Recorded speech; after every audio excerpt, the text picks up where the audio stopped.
This video continues with Chapter 81 Champion Dragon Ball, Reforming the Future. Chapter 81 Champion. Chapter 81 Champion. After this battle, Sun Wukong will definitely make great progress. Tang En thought so. At this moment, Sun Wukong gradually let go of everything and tried his best to deal with Piccolo's offensive. The two people gradually forgot that this was a competition, and there was only one thought left in their minds, and that was win the opponent. Wow! Sun Wukong was locked by Piccolo's throat, struggling hard. Gollum tilted the muscles on Piccolo's arms were rolling, constantly exerting pressure on Sun Wukong. Wow! Sun Wukong grabbed Piccolo's shoulders with both hands, trying to free himself. Because of the long period of confinement, Sun Wukong's face gradually turned red and the situation was extremely bad. Wukong. Kellen was very worried. Qian Jinfan clenched his fists and looked at Sun Wukong, who was at a disadvantage in the sky. However, the micro-world at this moment, Sun Wukong's cells are frantically collecting all the energy. If you use words to describe it, it is that the energy that Sun Wukong usually accumulates in his cells finally burst out during the battle! These conditions reflect on the surface of the Saiyans, that is, their fighting spirit is as high as ever! It even gives people the illusion that this person's physical strength is always inexhaustible! Sun Wukong couldn't help but roar! Ho! What? Piccolo watched helplessly as his arm was broken apart by Monkey King in front of him. How is this possible? Piccolo used all his strength to suppress Sun Wukong. Watching all this, Tang En fell into deep thought. Is this Sun Wukong becoming stronger? Tang En sensed Sun Wukong's aura, and it was obviously somewhat drained, but he still looked very manic and full of fighting spirit. On the other hand, Piccolo's breath loss was even greater, and now it has reached the level of... Is this a sign that Saiyans get stronger as they fight? Tang En looked at Sun Wukong, and he felt that this man had a miraculous ability. He can often defeat those who are stronger than him. Ask yourself, Tang En is very impressed. If it were him, he really couldn't guarantee that he would be able to do it. It seems that I am only suitable for suppressing others with my state. Tang En was enjoying himself and smiled to himself. At this time, Sun Wukong's muscles were swollen and his blood vessels were almost bursting. What? Piccolo tried to control Sun Wukong's arm and pin it in the air. Sun Wukong took this and lowered his head, then suddenly raised it and hit Piccolo's head! Boom! Piccolo immediately let go and took a few steps back, bleeding. Piccolo's face turned green, and the blood from his nose remained on his hands. Piccolo clenched his fists and his whole body was shaking. This is pissed off. Unexpectedly, besides Tang En, there was someone else on Earth who could make him so embarrassed! Damn. Piccolo raised his hands to the top of his head and shouted at Sun Wukong: magic tilde flash. Whoosh! A burst of Qigong rushed towards Sun Wukong's face. You can't hit me with this kind of move. Sun Wukong did not choose to fight hard, but dodged. Boom! The Qigong was thrown through Sun Wukong and fell into the sea, causing a huge explosion. Is it? Piccolo didn't even look at his attack. Then I'll give you a move you can't dodge. Maslow looked at the two people in the sky and asked slowly: The two people seemed to have stopped. What are they doing? If the two of them had just fought in the ring, we might have been in danger. Rem was still frightened. The magic flash that Piccolo just casually struck was enough to kill half of his life. Attention! Piccolo is about to deliver a full blow. Tang En warned. At this time, Piccolo was flying in the air, grabbing his left shoulder with his right hand and his right shoulder with his left hand. Sun Wukong watched Piccolo charging up his ultimate move in front of him. Why are you stunned? Seize the opportunity and give him a punch. Tang En was secretly anxious. If it were him, he would definitely slap Piccolo into confusion! This Saiyan is really struggling. The fight is obviously very difficult, but you still have to make your opponent stronger. Difficult to serve! Sun Wukong stood there with his arms clasped together in front of his head. Is this a hard connection? You should run farther away. Tang En hates the fact that iron cannot be transformed into steel. This is not an arena. I won't let you run in the area. Photographer, come here quickly, it's very dangerous outside. Tang En said to the photographer outside. Huh? Oh, okay. These reporters and photographers arrived near Tang En in a hurry, and they were shocked today. There is really someone so strong. I, come here too. The host climbed over the wall and came to the crowd. At this time, Bic's whole body was flashing with blue light, and small arcs of electricity appeared from time to time. Tang En noticed that Piccolo's aura had gathered to the extreme. It has started. Explosion. Magic energy cannon. Piccolo suddenly expanded his arms. Red light shines, the earth explodes and the stars explode! It was as if a nuclear bomb had been dropped in the sky, and the huge energy wave spread to the entire body in an instant. Looking from a distance, it seems that there is an extra sun in the sky. At this moment, the sun also exploded! With Piccolo as the center. The air in this area was almost drained by this blow. What the hell? Tang En saw with his own eyes that Sun Wukong received this blow from the front! Immediately afterwards, there was a huge impact, and the carrier rushed to the ground with aftershocks. Lalamove, houses were destroyed one by one, and the entire island was trembling. Tang En cast out a protective shield to protect everyone inside, and this move was also one of Tang En's countless skills. Fortunately, the two people were far enough away from the ground, so the aftermath was not particularly big, and it slowly faded away in just 1 minute. Worrying, Piccolo gasped for air. Ha. No, don't overestimate your own abilities. Goku's energy is gone! Tianjin Rice surprise! Wukong. Krillin almost cried. At this moment, Kiki had already seen her husband's situation. Although he couldn't see it, judging from the expressions of everyone, it was probably more ominous than good. Woo, Kiki knelt down on the spot. As for Tang En, of course he doesn't believe it. Will Sun Wukong even if it does! He shouldn't die like this. Piccolo landed slowly. Sorry, that guy was so annoying that I accidentally killed him. Do you want to avenge him? Bic said to the expressionless Tang En. What? You killed Sun Wukong? This saw the host stuttered. Damn it. Wukong, I will avenge you. Plin immediately wanted to rush out, but was stopped by Tang En. Piccolo stared straight at Tang En. He wanted to see what this guy would do to him. A smile appeared on Tang En's calm face. You don't think Wukong was burned to ashes by you, do you? Piccolo froze for a moment. What do you mean? The game isn't over yet.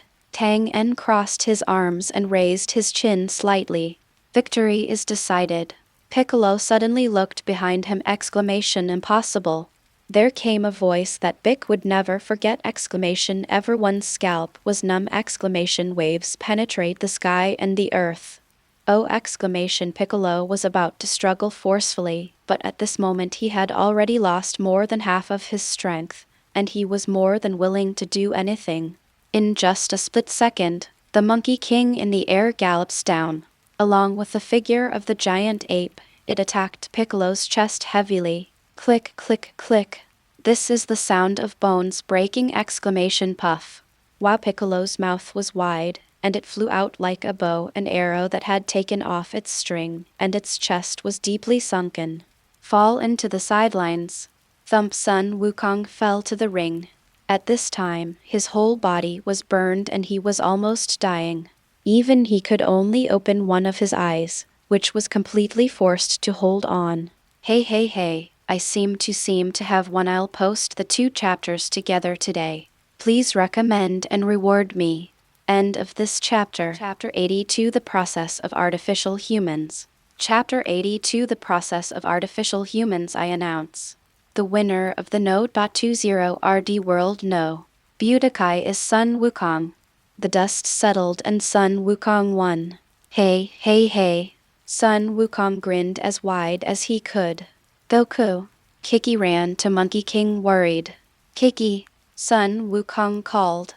Sun Wukong was in tears due to his physical condition at this time. I1.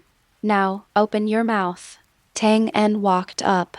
Well, please, please. Click, click, click. Tang En threw a fairy bean into Sun Wukong's mouth. In an instant, the body recovered. Wow, it's so easy, Sun Wukong shouted. The gods from the temple also sensed this scene, and the corners of their mouths gradually curved. Yo-hoo! Sun Wukong jumped directly into the sky and kept waving his fists and feet. Okay! Then, Sun Wukong jumped down and asked Tang En, Twain, if that guy dies, the gods will also die. What? Everyone was surprised. Well, that's right. Two people are one blah blah blah a bunch. Sun Wukong is really sober sometimes, no wonder the two of them look so similar. Plin and others suddenly realized. Tang En also walked up to Piccolo at this time and took out a fairy bean. You still have consciousness, eat this. Cough cough cough. Uh-huh. Piccolo woke up suddenly and retreated a few meters, panting heavily. Ha ha. I have the foresight. If you are going to die in the future, I will feed you fairy beans, Tang En said proudly. It's a pity that no one knows what he means by this. Hey, what are you talking about? Do you want everyone to die? Bulma said while twisting Tang En's waist. Ah, sorry Wu Tilda. Piccolo came to his senses. At this time, Piccolo finally understood what happened, and his face was filled with uncertainty. He actually lost, and he was saved by them hateful. Then, Piccolo turned around without saying a word and flew away with a swish sound. TCH. That arrogant guy doesn't even say thank you, Tang En complained secretly in his heart. Finally, the martial arts tournament came to an end. Everyone has their own path, and everyone present understands this very well.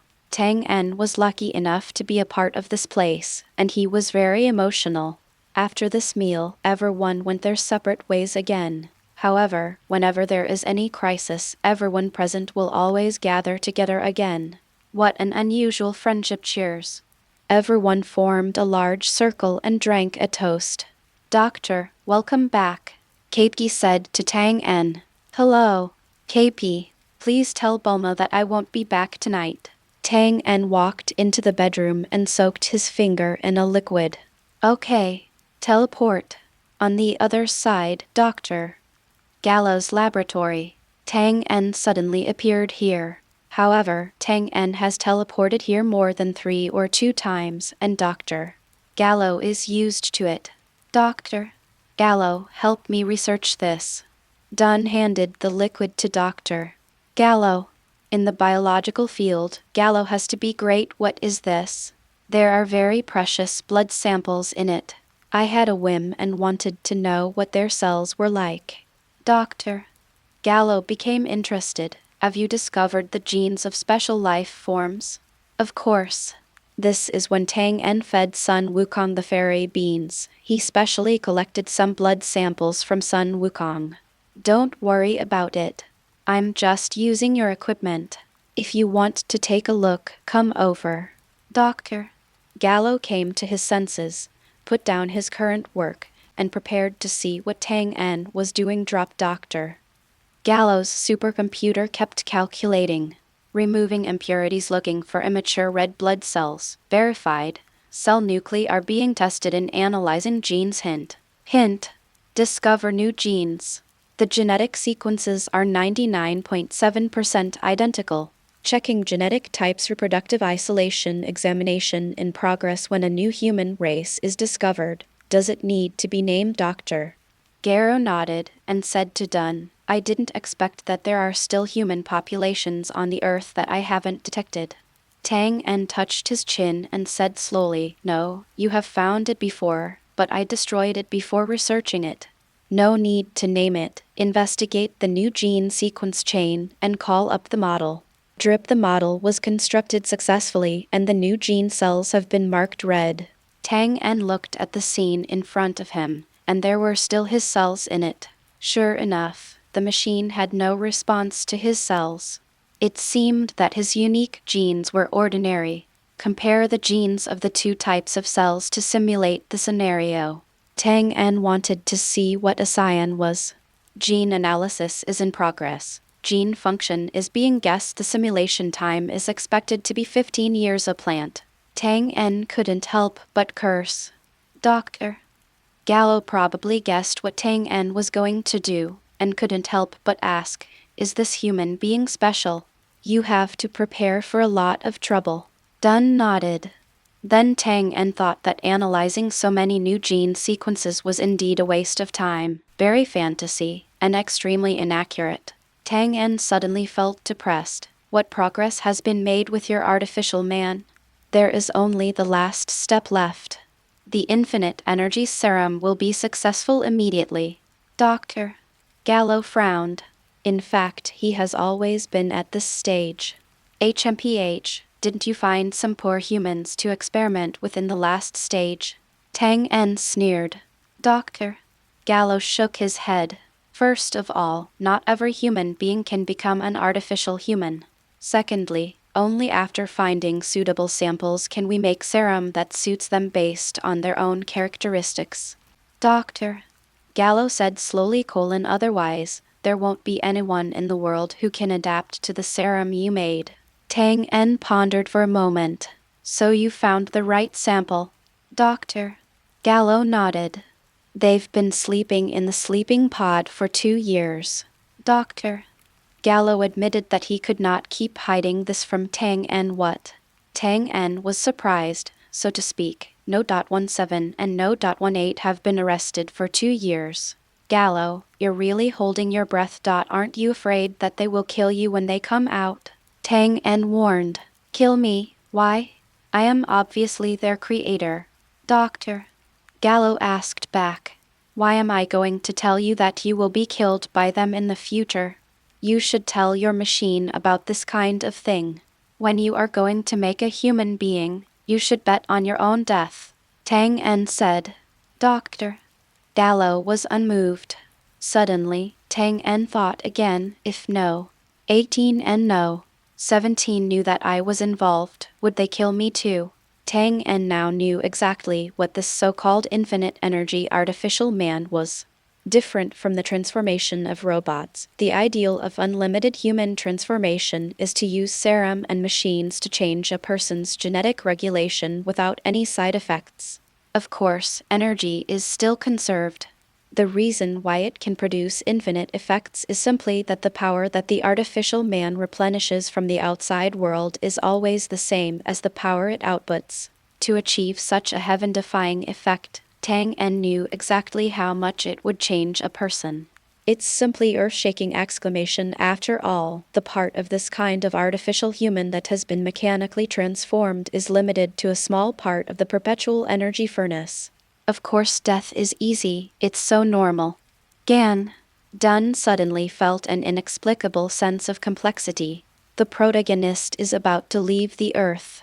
Newcomers, please give us your support till the end of this chapter. Chapter 83, A New Journey. Chapter 83, A New Journey. Tang En felt that he needed to find the best of both worlds to ease the situation. However, it is really difficult. After all, assuming that he were the two people inside, he and Dr.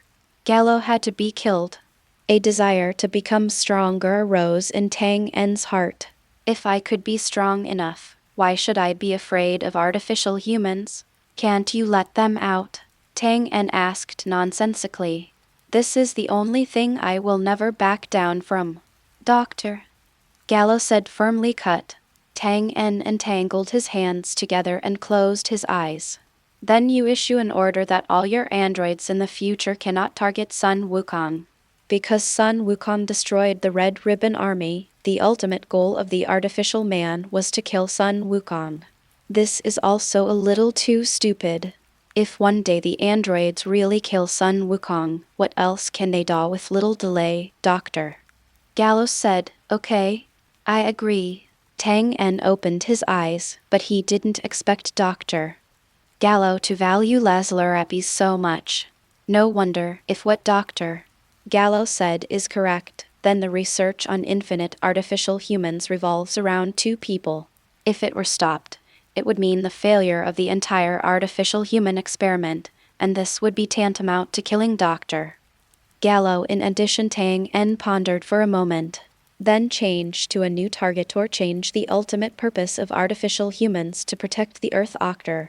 Gallo was stunned. Why? Doctor. Gallo continued, Tang En, you must know a lot about the field of research on artificial humans. Moreover, there will be no one in the world who knows more about artificial humans than the two of us! Aren't you going to do something? Once this research is successful, no one will be able to stop us. Having said this, something called ambition arose in Dr. Gallo's eyes. You can pull it down. Tang En was really convinced. Dr. Gallo is not determined to give up. Don't you know it yet? The expansion of individual potential caused by unlimited energy is something I can never imagine. If we could control this power, then Tang En had a bad feeling. Gaze. Quiet. How? Tang En stared at Dr. Gallo coldly. Speak out. Doctor. Jiro took a few steps back, sweat forming on his head. He felt like he was going to die just now. Martial God of Martial Arts. What a stupid title. Doctor. Gallo was a little reluctant. Tang En confessed, Dr. Gallo, believe it or not, in the past 2 years that I have been with you, I regard you as a friend. You have to understand one thing! That is, no one is willing to give up the originally happy life, and then you will be locked in the sleeping cabin for 2 years. After that, he may have to sacrifice his own life in exchange for the transformation of the artificial man that can become stronger. Recognize your own stupidity quickly. Don't talk about fulfilling your wishes. If you don't listen to me, once the human-type artificial being is born, your death will not be far away. Let you set the purpose of artificial humans to protect the world. This is the only thing I can think of to alleviate your sins. If you dare to persist in your stubbornness, I will never come to your useless android research laboratory again. Tang En vomited quickly. Doctor. Gallo stayed where he was. You mean tasteless? Why? Doctor. Gallo seemed to have only noticed the last sentence and looked very angry. Why? Then let me tell you, artificial humans cannot be invincible. Doctor. Gallo stared straight at Dunn without saying a word. After a while, I actually closed my eyes. Then what do you think would be stronger than my android? Of course there is. Suddenly, Tang En stopped talking. At this time, Dunn also felt that he was standing from the perspective of future history, and he always talked about how something must be, so he couldn't convince Dr. Gallo. Then, Tang En tried to slow down his tone. I will give you the answer in up to 6 years! In addition, don't forget that you were just trying to realize your wish at the beginning, just for the purpose of making an excellent artificial human, that's all. At that time, you didn't want to conquer the world with this. 6 years? Do you think you can surpass my artificial man in 6 years on your own? Doctor. Gallo asked. Maybe. I don't know what I will look like in 6 years, but there will definitely be guys who surpass artificial humans. Doctor. Gallo didn't ask who it was, it didn't matter. Okay. Doctor. Gallo seemed older again. The atmosphere was silent for a while. Tang En walked to the console and said to himself, this blood should be your starting point to break through the infinite energy. I'll leave it here. Since you agreed, I hope you won't disappoint me, and I will show my evidence. Neither of us can deceive the other. Doctor. Gallo was silent. After 2 years of getting along with Dr. Gallo, Tang En discovered that this man was not as evil as he thought. But there will always be craziness. The atmosphere suddenly became awkward. Then goodbye. This time I am going to practice far away. This time I say goodbye to you specifically. Tang En left here. The steps are a little slow. He is really going to practice somewhere far away, but what Tang En said later was all nonsense. He didn't come to say goodbye, he just came to Dr. Gallo to analyze why Saiyans enjoy fighting. He was even prepared to stay one night. I don't know why I just said that out of the blue. Oh, it's so shameful to think about it! Tang En secretly despised himself. He was a scheming boy. Standing in the wind, Tang En was at a loss. If I had known better, I wouldn't have told Bulma I wouldn't go back tonight. It was still early. Tang En touched his nose, not knowing where to go. However, he has his own ideas about practice. Okay, he was going to find Wes. He felt that as long as he wanted to, he could reach the god of destruction through teleportation. After all, he still remembers the scene of destroying the god realm relatively clearly. Moreover, since you want to practice, then find the best teacher! If Tang En remembered correctly, Beerus must still be sleeping.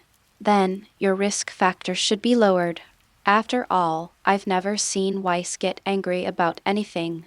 For a transcendent individual like an angel, even if he rushes to the god of destruction, he will not be killed if he is discovered, right? Tang En felt that yes, at most he would be expelled. I have never seen an angel kill someone. If you don't go, you won't go. Just give it a try. After making this decision, Tang En really had to say goodbye to everyone. After all, the god of destruction is not comparable to Namek, which allows you to walk back and forth non-stop. That would be too rude. It's a pity that Goku won't be able to attend his wedding. But is he currently busy putting out fires? Forget it. Tang En wasn't going to tell Sun Wukong that he was leaving, and his practicing brain might not remember it anyway. Teleport.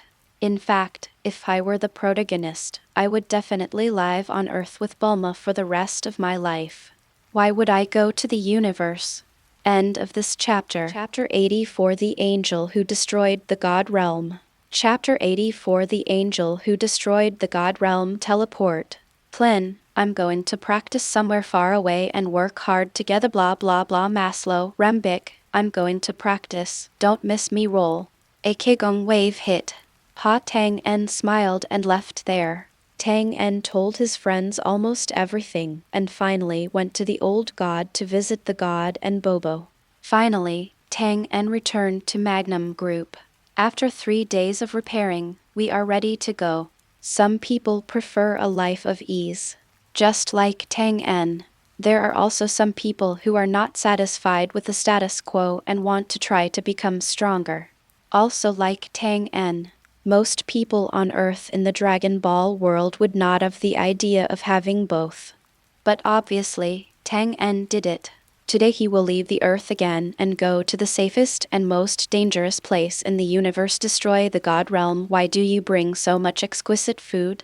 I've never seen you love eating these things before. Bulma put a very attractive piece of cheese into the universal capsule and said to Tang En, "After all, these things are not easy to preserve. Bulma, you have to know that there are only 2 things in this world that can change your destiny!" One is strength and the other is food. Tang En raised a finger, pretending to be unfathomable, and said. Afterwards, Tang En secretly added in his heart, "Of course, the knowledge of Gohan-kun can change fate!" What the hell are you talking about again? Bulma was helpless. Tang En stared directly at Bulma. This made Bulma couldn't help but touch her face. Is there something dirty on my face? Why are you looking at me like that? It's weird. Tang En smiled, put his arms around Bulma, and teased, "Let's get married when we come back this time, right? After all, we can't leave Wukong behind too much. When the time comes, we will hold a grand wedding and invite Goku, Krillin, Maslow, and Grandpa Kame Sento to come over, so that people all over the world can witness this grand ceremony." Bulma's face immediately turned red. She turned around and crossed her arms. "Hey, how can you say such a thing so openly?" "Why not, Bulma-san?" Tang En asked curiously. "It just won't work anyway." Bulma continued, "And if you really think so, come back quickly. Otherwise, it will be too late by the time I change my mind." "So you agree now?" "No way. Then I'm really going to die of grief." Covering chest. "Really not. Actually, there is still a little bit, but definitely not much." Bulma turned around and hugged Tang En slightly. Tang En hugged Bulma warmly, and the two of them stayed like this for a short while. Wait me back. Tang En smiled and kissed Bulma's forehead. Bulma's voice was not loud. Tang En turned around. Goodbye, Earth. Brush exclamation disappear. There are hundreds of billions of galaxies in the vast universe. Within them, all galaxies are divided into 4 regions. The 4 areas are managed by the 4 realm kings and are named East Galaxy, West Galaxy, South Galaxy, and North Galaxy. The corresponding Kaious are called East Kaiou, West Kaiou, South Kaiou, and North Kaiou respectively. The leader of the 4 realm kings is the Great Realm King. In the universe, the responsibility of all kings is to manage the operation of the entire universe. Correspondingly, above the Kaiou, there is also the priesthood of Kaiou God. Kaiou is responsible for managing the universe, while Kaioshin is responsible for creating the universe or the creation of planets. There is and will always be only one Kaioshin in every universe and in every period. However, there will be a trainee Kaioshin in every universe, and there will be multiple trainee Kaioshins in some universes. For example, in the Kaiwenshin realm during the Majin period of the 7th universe, there were 4 practiced Kaiwenshin. And in order to bring balance to the universe, another god appeared. That is God of Destruction. Corresponding to the God of Creation, the God of Destruction, the mission of the God of Destruction is to destroy those planets that are beyond repair. The strength of each God of Destruction represents the peak strength of the entire universe, second only to the transcendent angels. This is the general situation of the most advanced gods in the universe. In today's 7th universe, due to the ravages of demons millions of years ago, only the youngest of the 5 realm kings, Shin, is left. The level of hardship is unspeakable at this time. A person spans more than half of the universe, from the northern galaxy to the deepest part of the universe. Brush exclamation Tang En has arrived. Phew, I really don't know how far I've walked this time. Tang En gasped. Now that he has arrived in the God of Destruction, he seems to be a bit tiptoeing. Tang En turned around. Oh, hello. Angel Weiss stood 1 meter behind Tang En, eating a small pastry with a spoon. Tang En was still a little panicked. You can actually teleport like a Kaioshin. You are truly an incredible mortal. Weiss waved his staff and put the food in. Then why did you come to destroy the God realm? Weiss asked. Tang En calmed down and tried his best to act neither humble nor overbearing. Lord Angel, I am an Earthling from the Northern Galaxy. I came to the God of Destruction realm to get your teachings. Tang En did not say why he knew the information about destroying the world of gods and angels. Because he understood that angels were not interested in how he knew these things. Oh hoo hoo hoo. Weiss let out a villainous laugh in a gentlemanly manner. Little guy, do you want to become the God of Destruction and replace Lord Beerus? This young man has little talent and little knowledge. I'm afraid he won't be able to take on such a big responsibility. Well, don't belittle yourself. It's impossible for someone without the qualifications to become a god to practice the divine skills of the King of Destiny. Weiss encouraged. Thank you for the compliment, Lord Angel, but I learned the teleportation technique from Shenlong. Tang En confessed. Shenron, are the Dragon Balls made by Nankians? Weiss looked weird. No, I used the Dragon Balls from our Earth. Oh my, this is amazing. I didn't expect that after not seeing each other for hundreds of years, there is another set of Dragon Balls. I have to check it out quickly. Weiss clicked the staff and saw the current situation of the Earth clearly through the crystal ball. Oh yo, that's really amazing. Weiss stared at the crystal ball and said in surprise. I don't know what exactly Weiss is talking about. Logically speaking, no mortal can obtain the teleportation of Kaioshin, not even Shenron. Weiss glanced at Tang En, a little curious. Well, forget it. It definitely has nothing to do with me anyway. Twain, right? Then, Weiss whispered in Tang En's ear, Lord Beerus is sleeping. If Lord Beerus finds out that a mortal has entered the god of destruction, he will definitely be furious. Then, Weiss said with a stern look, so you should leave quickly, otherwise not even the dragon can save you. Lord Beerus is terrifying as hell. After saying that, Weiss turned around and hummed a small tune and left, leaving Tang En alone. Go back, how can this be done? Wouldn't Beerus wake up after many years, and if Beerus finds out, I can definitely save my life with delicious food, right? Exclamation, that's it. But I'm still so scared. Even so, Tang En immediately caught up with Weiss. After all, he couldn't really leave just because of a word. Mr. Angel, I really want to learn martial arts. And I can pay you a certain amount of money. Everyone, how many more hits do I need to make on the day it goes on sale to show my sincerity? End of this chapter. Chapter 85 Weiss&amp #039 Small Abacus. Chapter 85 Weiss Small Abacus. Mr. Angel, I really want to learn martial arts! Exclamation. Moreover, I can pay you a certain amount of compensation. Tang En continued to plead. Oh yo? When Wes heard that he was being paid, he seemed to actually take some interest. Oh ho ho, did Mr. Tang En bring you a gift? Thank you so much. Weiss rubbed his hands, looking expectant.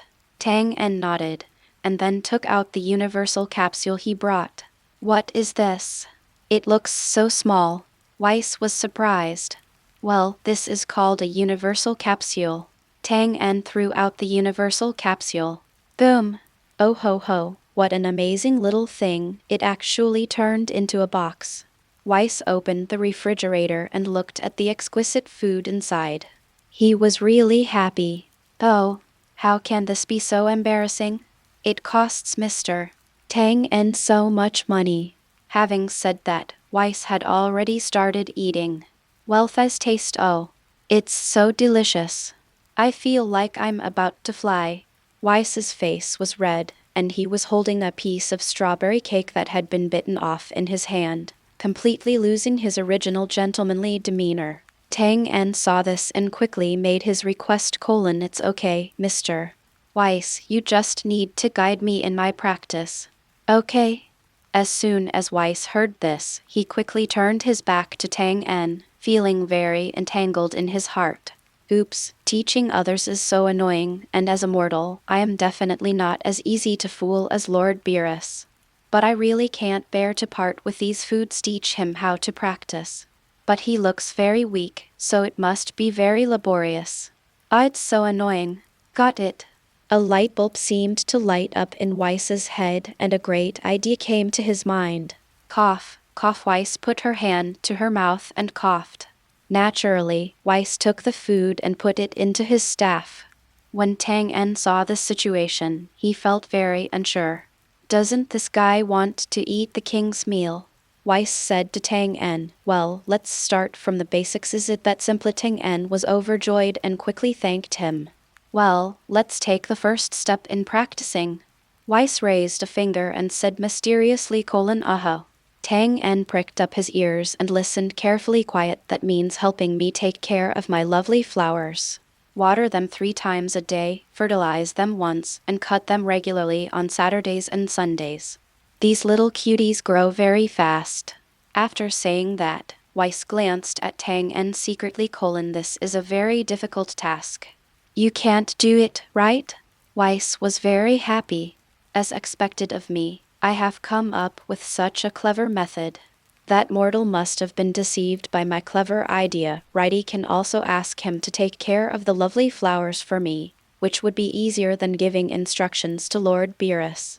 Oh, Tang En, is this a way of practice unique to the Dragon Ball world? Okay. Tang En nodded. No matter what happens, you have to stay and talk about it first. After all, if he refused Weiss's suggestion, he would probably let him leave directly, which would be a huge loss. Moreover, Tang En said luckily in his heart: maybe this is Weiss' test on all those experts. Do this, or does it make sense to practice this way? Didn't the human turtle immortal also let Sun Wukong carry the milk? Come on! Exclamation. Tang En, you can do it! Exclamation. Oh, it's settled. The angel laughed and said, "This silly boy actually agreed." Earth at this moment north, Dr. Gallow's laboratory. A figure was facing his computer and typing slowly. Through the light, there was no doubt that it was Dr. Gallo. The computer is densely connected with various lines, and the end of these lines is a sleep chamber behind Dr. Gallo. There are two big characters written on the sleeping cabin. 16. This is Android No. 16. Dr. Gallo hid one thing, that is his research on No. 16 was successful a week ago. Under some of Tang En's opinions, Dr. Gallo's artificial human technology was successful 2 years earlier than originally planned. Similarly, due to Dr. Gallo's crazy ideas, he still regarded No. 16 as a failure. And due to the uncontrollability of No. 16, Dr. Gallo believes that No. 16 can destroy the world at any time. This is undoubtedly a very terrifying thing. You know, once No. 16 is born at this moment, no one in this world can stop him. Right now, Dr. Gallo's computer displays the first goal of the birth of artificial humans. 2 options await Dr. Gallo's decision. 1 is to protect the Earth and not allow any innocent Earthlings to be killed at will. Article Kill Tang En! 4 bloody characters hung on the computer screen! At this time, Dr. Gallo was weighing hard in his mind. You are really smart, Tang En.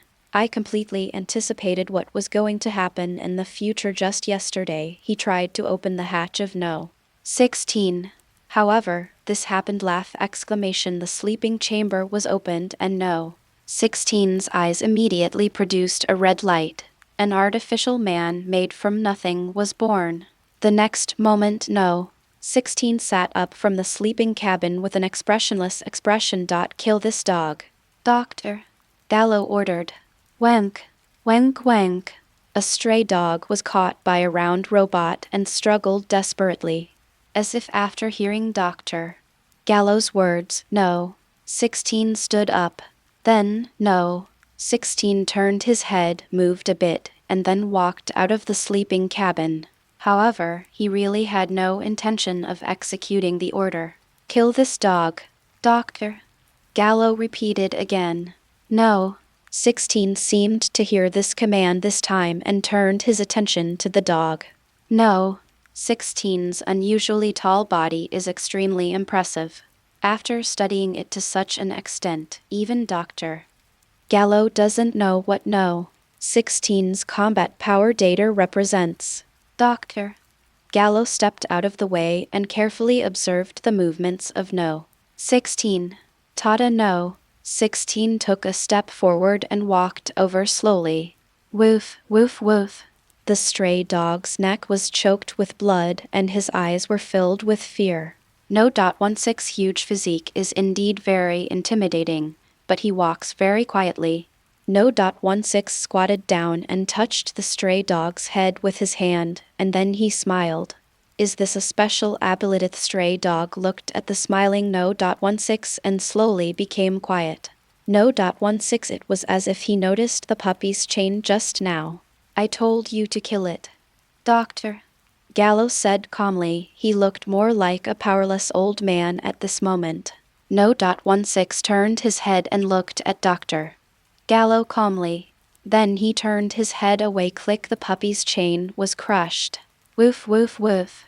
The puppy circled around No. 16. Though. No. 16 said his first words since his birth. Woof, woof, woof. The puppy stuck out its tongue at No. 16 and then left through the unclosed door. No. 16's smile is still very calming. Dr. Gallo closed his eyes and pressed the emergency shut-off drop. No. 16 fell down. Another failure. At this point, Dr. Gallo was making a decision. Guarding the world is surprisingly consistent with this failure. Dr. Gallo put his hand on the button that killed Twain, wondering whether to press it. Once he presses the red button, he can be confident that his cyborg will obey the target. After that, no one in this world will be able to stop him but Doctor. Gallo couldn't help but wonder, what on earth did I get? Rule the world. Doctor. Gallo struggled. No, that was never what I wanted! That guy was right. I just wanted to fulfill my dream. But even the robots won't obey my orders, so how can I place my hope on no? 17 and no. 18 exclamation. Is it true that infinity-type artificial humans cannot be completely successful? Am I really wrong? Doctor. Gallo stood alone, looking at the stopping device in his hand and thought for a long time. Finally, Doctor. Gallo put his hand down and said, "That's all. Drop information is loading order. The first target of the artificial man. Protect the Earth. Be born fearless and fight to the end." This sentence is really inspiring sometimes. End of this chapter. Chapter 86, Tang En on strike. Chapter 86, Tang En on strike. Earth. Deep sea. At this moment, Rem is using his body to resist the strong pressure in the sea water to exercise his body a long time. Puff. Rem floated to the surface of the sea, spit out a mouthful of sea water, and gasped for breath. This is Rem's daily routine. And deep sea practice is only a part of his practice every time. Just when Tang En announced to them that he was leaving the Earth to practice cultivation, Rem made up his mind: no matter what happens, you must persist in practicing. After all, even such a powerful Tang En never gave up on the way forward. Unknowingly, Rem didn't realize that he had become very powerful. Maybe it's because there are many stronger people around him all the time. First it was Twain, and then even Maslow surpassed himself. After going to the world's martial arts association, he discovered that there were such powerful humans in this world. Rem swam to the shore and smiled slightly. He has nothing to complain about, and he doesn't talk much at ordinary times, mostly doing his own business in a muffled voice. Maslow treated him with great respect, and Tang En also knew how to respect his senior brother. This is enough. Rem recalled that when he and Maslow climbed up to the Kellen Tower for the first time, it was Tang En who flew them up there. From there, his life was completely changed. I was really weak at that time. Rem thought of himself back then and couldn't help but smile. In other words, God rewards hard work. If a person goes to many places, he will always encounter some adventures. At this time, Rem only felt that as he walked, the scene in front of him changed. The light was dimming, and the atmosphere suddenly became eerie. There seems to be a problem! After Rem realized it, he realized that he seemed to have encountered something unknown. Cold sweat flowed down Rem's back. Big brother, look! The people there just now suddenly disappeared. A little girl with a ponytail said to another young man with dark skin. The young man turned around and looked over. Who is there? He's gone, said the little girl. Oh, it was probably blown away by the strong wind. The young man said casually. Can you? Yes, there will be strong winds, and there will be no one around all of a sudden. The young man patted his butt and left. He felt that his sister was playing tricks on him. The sister thought about what her brother said to him: so this is a god of destruction as the supreme place in the universe. The environment of the destruction god realm seems to never change, and the entire dimension appears extremely stable. Am I an emotionless watering machine? Tang En held his chin, tilted the kettle downwards and sprinkled it in the garden. When the kettle was empty, Tang En stood up, went to the river and took another pot of water, returned again, and sprinkled the water in the kettle evenly on the flower bed. Obviously, I'm not. Tang En lay down on the steps of the god of destruction realm and looked at his hands silently. Today's mission is finally completed. However, I don't feel like I'm getting stronger at all. Tang En was a little crazy. After all, he has been here for half a year. I have been a gardener for half a year, watering, weeding, and fertilizing every day. It really doesn't have even the slightest effect, so I won't do it! Tang En completely gave up any chance of taking chances. This isn't a test at all, it's completely because Weiss doesn't want to teach him. Tang En looked at the flowers he had taken care of for half a year. Under the light of the stars next to the god of destruction, they looked very delicate. Tang En didn't know what kind of flower this was that could actually break through and destroy the surface of the god realm. After all, the ground here is harder than diamond. La la la, la la. Weiss walked over humming a tune and was immediately attracted to these flowers. Oh yo, Mr. Tang En, you did really well. Weiss lowered her head and took a deep breath of the fragrance of the flowers, and said comfortably. Tang En didn't know what to say. Every time he saw Weiss looking like he didn't care about anything, he couldn't get angry at all. Mr.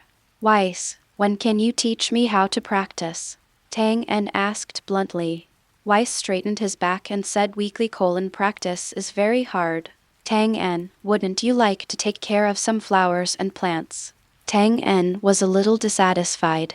You really don't feel your back hurts when you stand and talk. I'm not you. I'm the strongest without practicing. It's true! No way. I don't think so. I still think it's more interesting to become stronger. Weiss covered her head, feeling a little headache.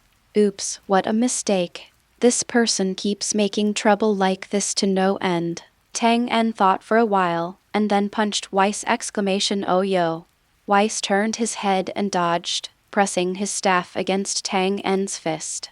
Of course Tang En knew that this move would not achieve any success at all. After all, the angel was always in a state of freedom and contentment. Weiss was aroused by this punch and said to Tang En, "Yeah, Tilda, keep coming." Of course Tang En didn't hesitate when he heard this, and immediately attacked Weiss with all his strength! Brush! Every time Tang En punched, he couldn't hit Weiss' body. This feeling of powerlessness that he couldn't see the gap made Tang En very uncomfortable. Tilda, can you go faster? Weiss narrowed her eyes slightly and said to Tang En, "Teleport. Attack from behind." Tang En moved behind Weiss and struck him with a blow! Brush! It was still the sound of fists hitting the air. Aha! Tang En simply forgot all his thoughts and launched a fierce attack on Weiss. Explosive.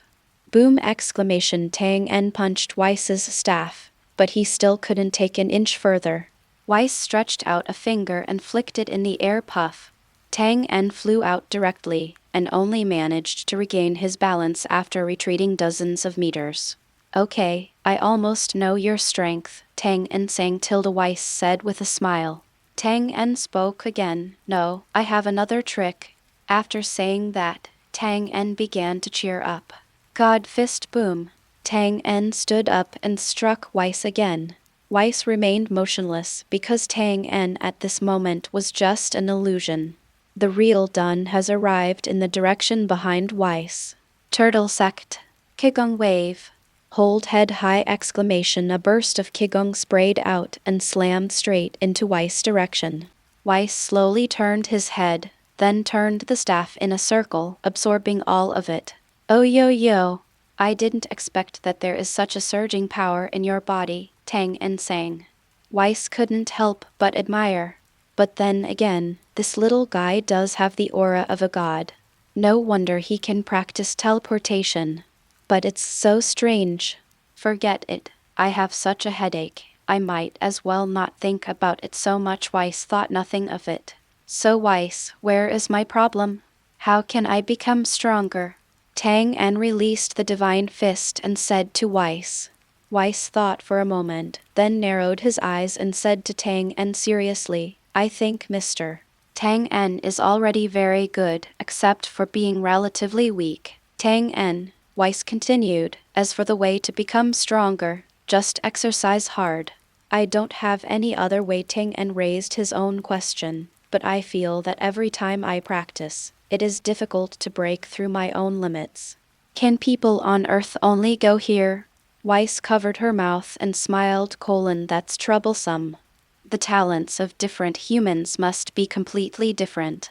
Please help me, Mr. Weiss. Okay, Tang En sang. End of this chapter. Chapter 87. Tang En's taking things for granted. Chapter 87 Tang En's taking things for granted. Okay, Tang En sang. Angel Weiss said lightly. Tang En confirmed that he heard correctly. Angel promised him exclamation thank you. Tang En's words were full of surprises. Oh ho ho, you're welcome. Weiss covered her mouth and smiled. So, may I ask Weiss, what should I do next? Tang En asked impatiently. Weiss turned his head first, then stretched out a finger and said to Tang En, first of all, I have to tell you something. Tang En listened. That is to say, in the vast community of the universe, all mortals are equal. Tang En nodded. However, what does it mean to say this at this time? Weiss turned around and said to Tang En as he walked, Kaiou created different planets, and these different planets gave birth to different races. Tang En quickly followed behind Weiss. There are many races, all kinds of strange, just like the shapes and colors of flowers. Weiss lowered his eyes and looked at the flowers at his feet. It's a pity that the universe cannot balance itself. Every time a universe is born long enough, various human beings will continue to evolve.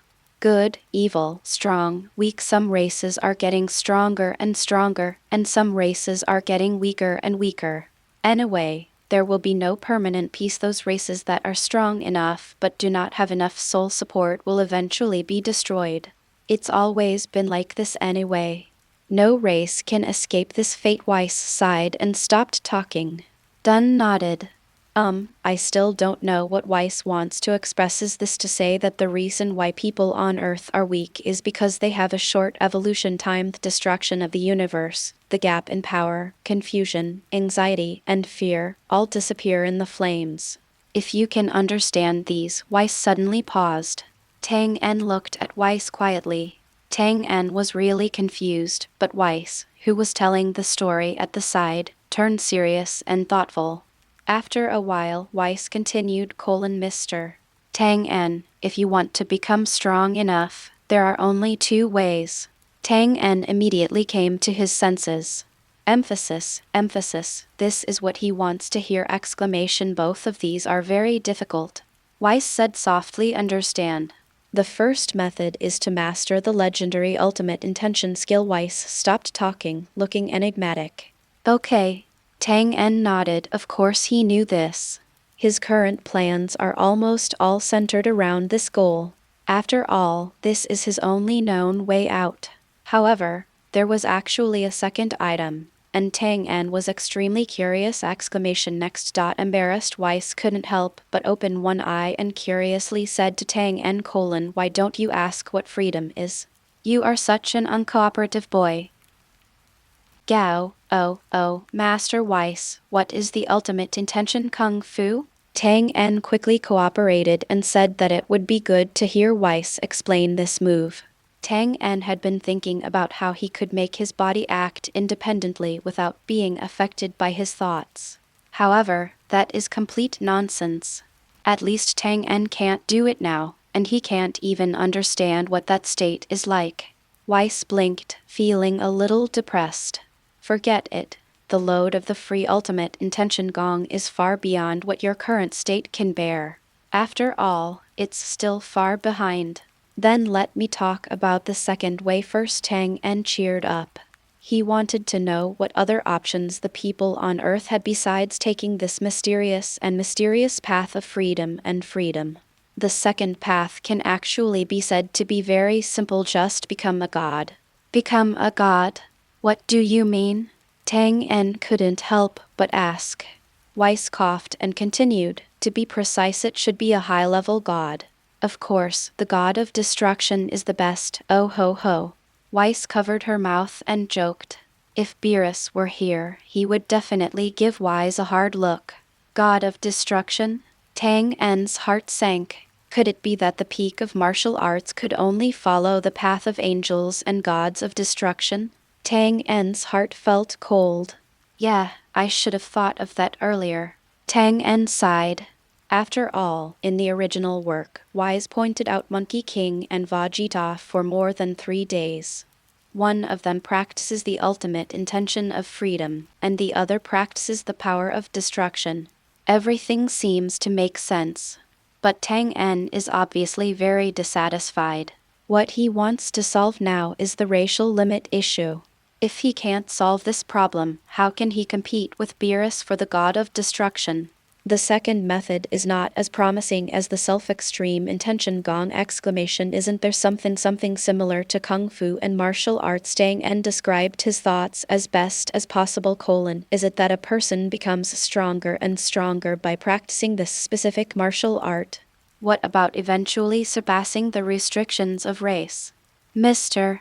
Weiss, with my current strength, the ultimate intention Kung Fu and the god of destruction are still too far away from me. Is there any solution to my current problem? Weiss closed his eyes and said to Tang En, "Well, Tang En, why do you have to worry about the situation of people on Earth? Life itself has different divisions of labor. If you try to cross a field that you are not good at, it will always be very laborious. The strong have their sorrows and the weak have their talents. Besides, the martial arts skills you mentioned are too magical and completely unreasonable." Tang En continued to try. This time he must ask clearly. "Weiss, look, it's just like this martial art." Tang En urged the god fist exclamation. Horror! Tang En's own aura spurted out 100 times. "Well, I also want to ask. This move of yours is very unique. It can change the divinity of your body." Weiss continued, "Maybe you are really suitable to become a god." Tang En nodded. Every time he used this move, someone would always talk to him about this kind of situation, nagging him. This made him increasingly believe that Tiantian Fist was his golden finger-like existence. "Mr.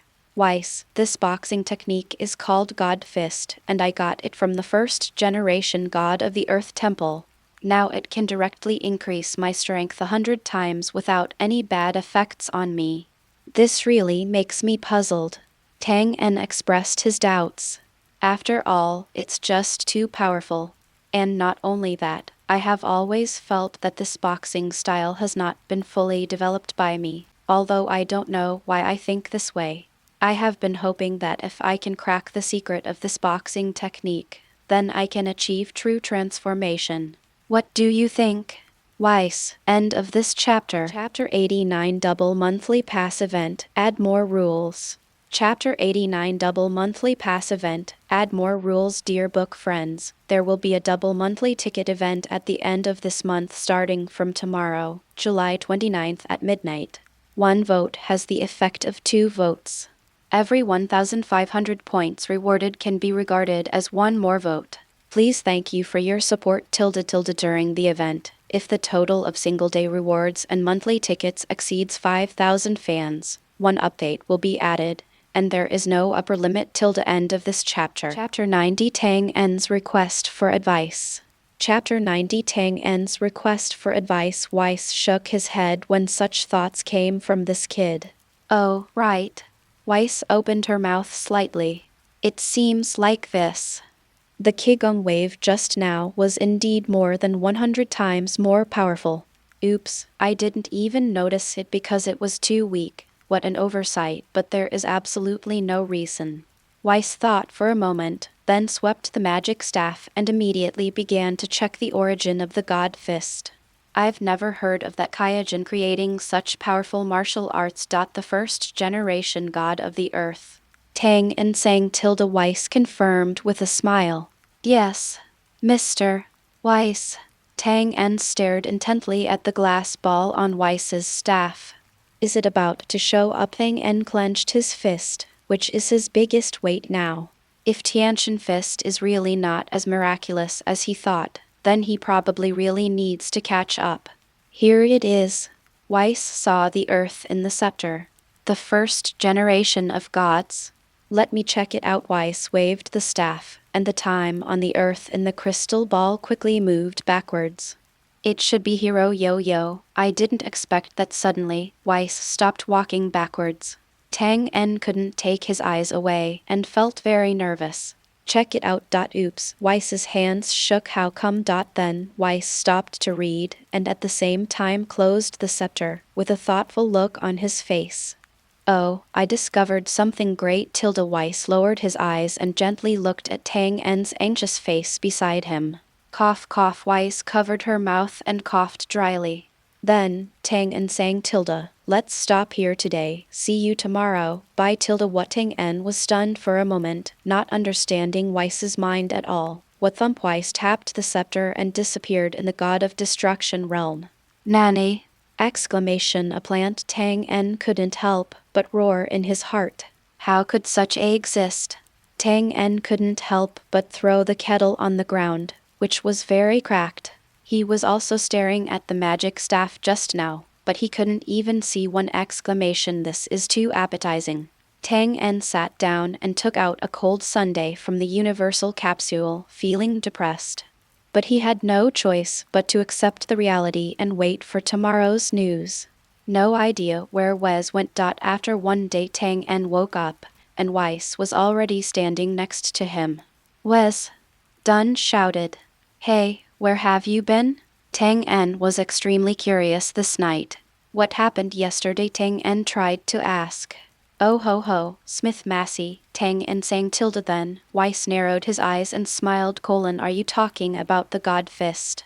I specially learned about it for you yesterday. In this case, are you moved, Mr. Tang En? Oh, that's it, but that doesn't matter. Tang En immediately asked, why can only I learn this boxing technique? He was extremely confused about this matter. Weiss' expression became slightly stricter. Mr. Tang En, has he ever tried to let others practice this boxing technique? This is not a wise decision. Why? Tang En was puzzled. The reason is very simple. Only you can use this boxing technique. Weiss seemed to always have a smile on her face. Huh? No way, Weiss, you also knew yesterday that the god also used this trick. Tang En retorted. Well, then maybe this boxing technique can only be used by the two of you. Weiss added. Weiss looked like he didn't care about these details. Dunn was speechless. This is too ridiculous. Why can only you learn it? Then can this set of boxing techniques allow me to break through my own limit? Tang En asked his question. That's of course. Hasn't Mr. Tang En already broken through the limit? Your strength is very outstanding even among the Earthlings in history. Weiss looked very optimistic about you. Wes, but I still want to become stronger. What should I do? Tang En asked. Weiss seemed to be prepared and immediately said to Tang En, Mr. Tang En is indeed not suitable to be the god of destruction. It's such a pity. It's been a long time since I've been able to find a human being who can amaze me.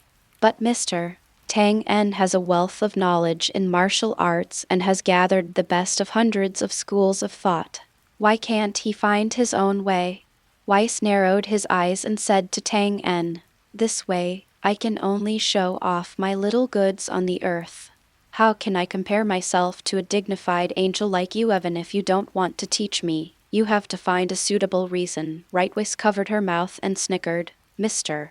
Tang En is still too weak at the moment. Moreover, it's not that I don't want to teach, it's that I can't teach. After all, even an angel must follow many rules. Weiss was a little downcast for a moment. Tang En asked again, in this way, even if it is just to give instructions, isn't it okay? Weiss smiled. Well, it's not about giving advice. There are some things I can still say. Weiss tried to say to Tang En, Mr.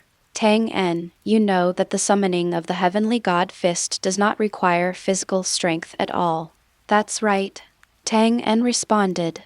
Then you should know one thing. Since you don't have to put in any effort, that is that this strength itself belongs to you, Mr. Tang En, and it has nothing to do with whether you use this boxing technique or not. Weiss said with her eyes closed. Can you have this strength without using the God Fist? However, I didn't feel it at all. Tang En clenched his fist. He doesn't look powerful at all. Oh haha. That's because Tang En Sang's practice is still too shallow, far from being able to fully grasp the potential in his body. If Mr. Tang En can practice hard, he will eventually integrate these strengths into himself one day. Weiss said. In that case, can I continue to practice at a higher level? Tang En asked. Weiss nodded and then said something to Tang En. If Tang En Sang can digest all the strength that is 100 times his own, at that time, Tang En Sang will know what to do next. And to achieve this goal, I can say a few more words for Mr. Tang En. What? Tang En asked. Traveling, fighting, and understanding. Weiss said. Mr. Tang En, why don't you try to be like Kaiou and observe all kinds of things traveling in the universe? Over time, some things will be understood at once. You may also find that this trick is very easy. After Tang En heard this, he nodded secretly in his heart. So, I really want to wander in the universe. Fortunately, I have you. Tang En silently praised his teleportation in his heart. So am I leaving? Weiss. Tang En said to Weiss. Is this considered to have learned something? Come on, Mr. Tang En. Weiss waved. Okay. Tang En nodded. Since the angels say so, you should go and see the universe for yourself. After figuring this out, Tang En suddenly had a feeling that the sea was wide enough for a fish to leap, and the sky was high for a bird to fly. Everything that follows, it's all up to me! Tang En seemed to have a lot of clarity in his heart.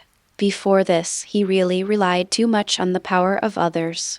Get rid of the dragon and make a wish, asking the great elder to improve his strength, hoping that Weiss will solve his cultivation problems. This is of course not wrong. After all, without these he would not even have the ability to stand here. But now, he finally has no way out. Even the angel didn't give him a detailed answer, so he could only rely on his own strength! I want to see how far I can go in the Dragon Ball world with my own efforts. Thanks to Aliuohua for the 1,500 reward till the end of this chapter. Chapter 91 New Planet.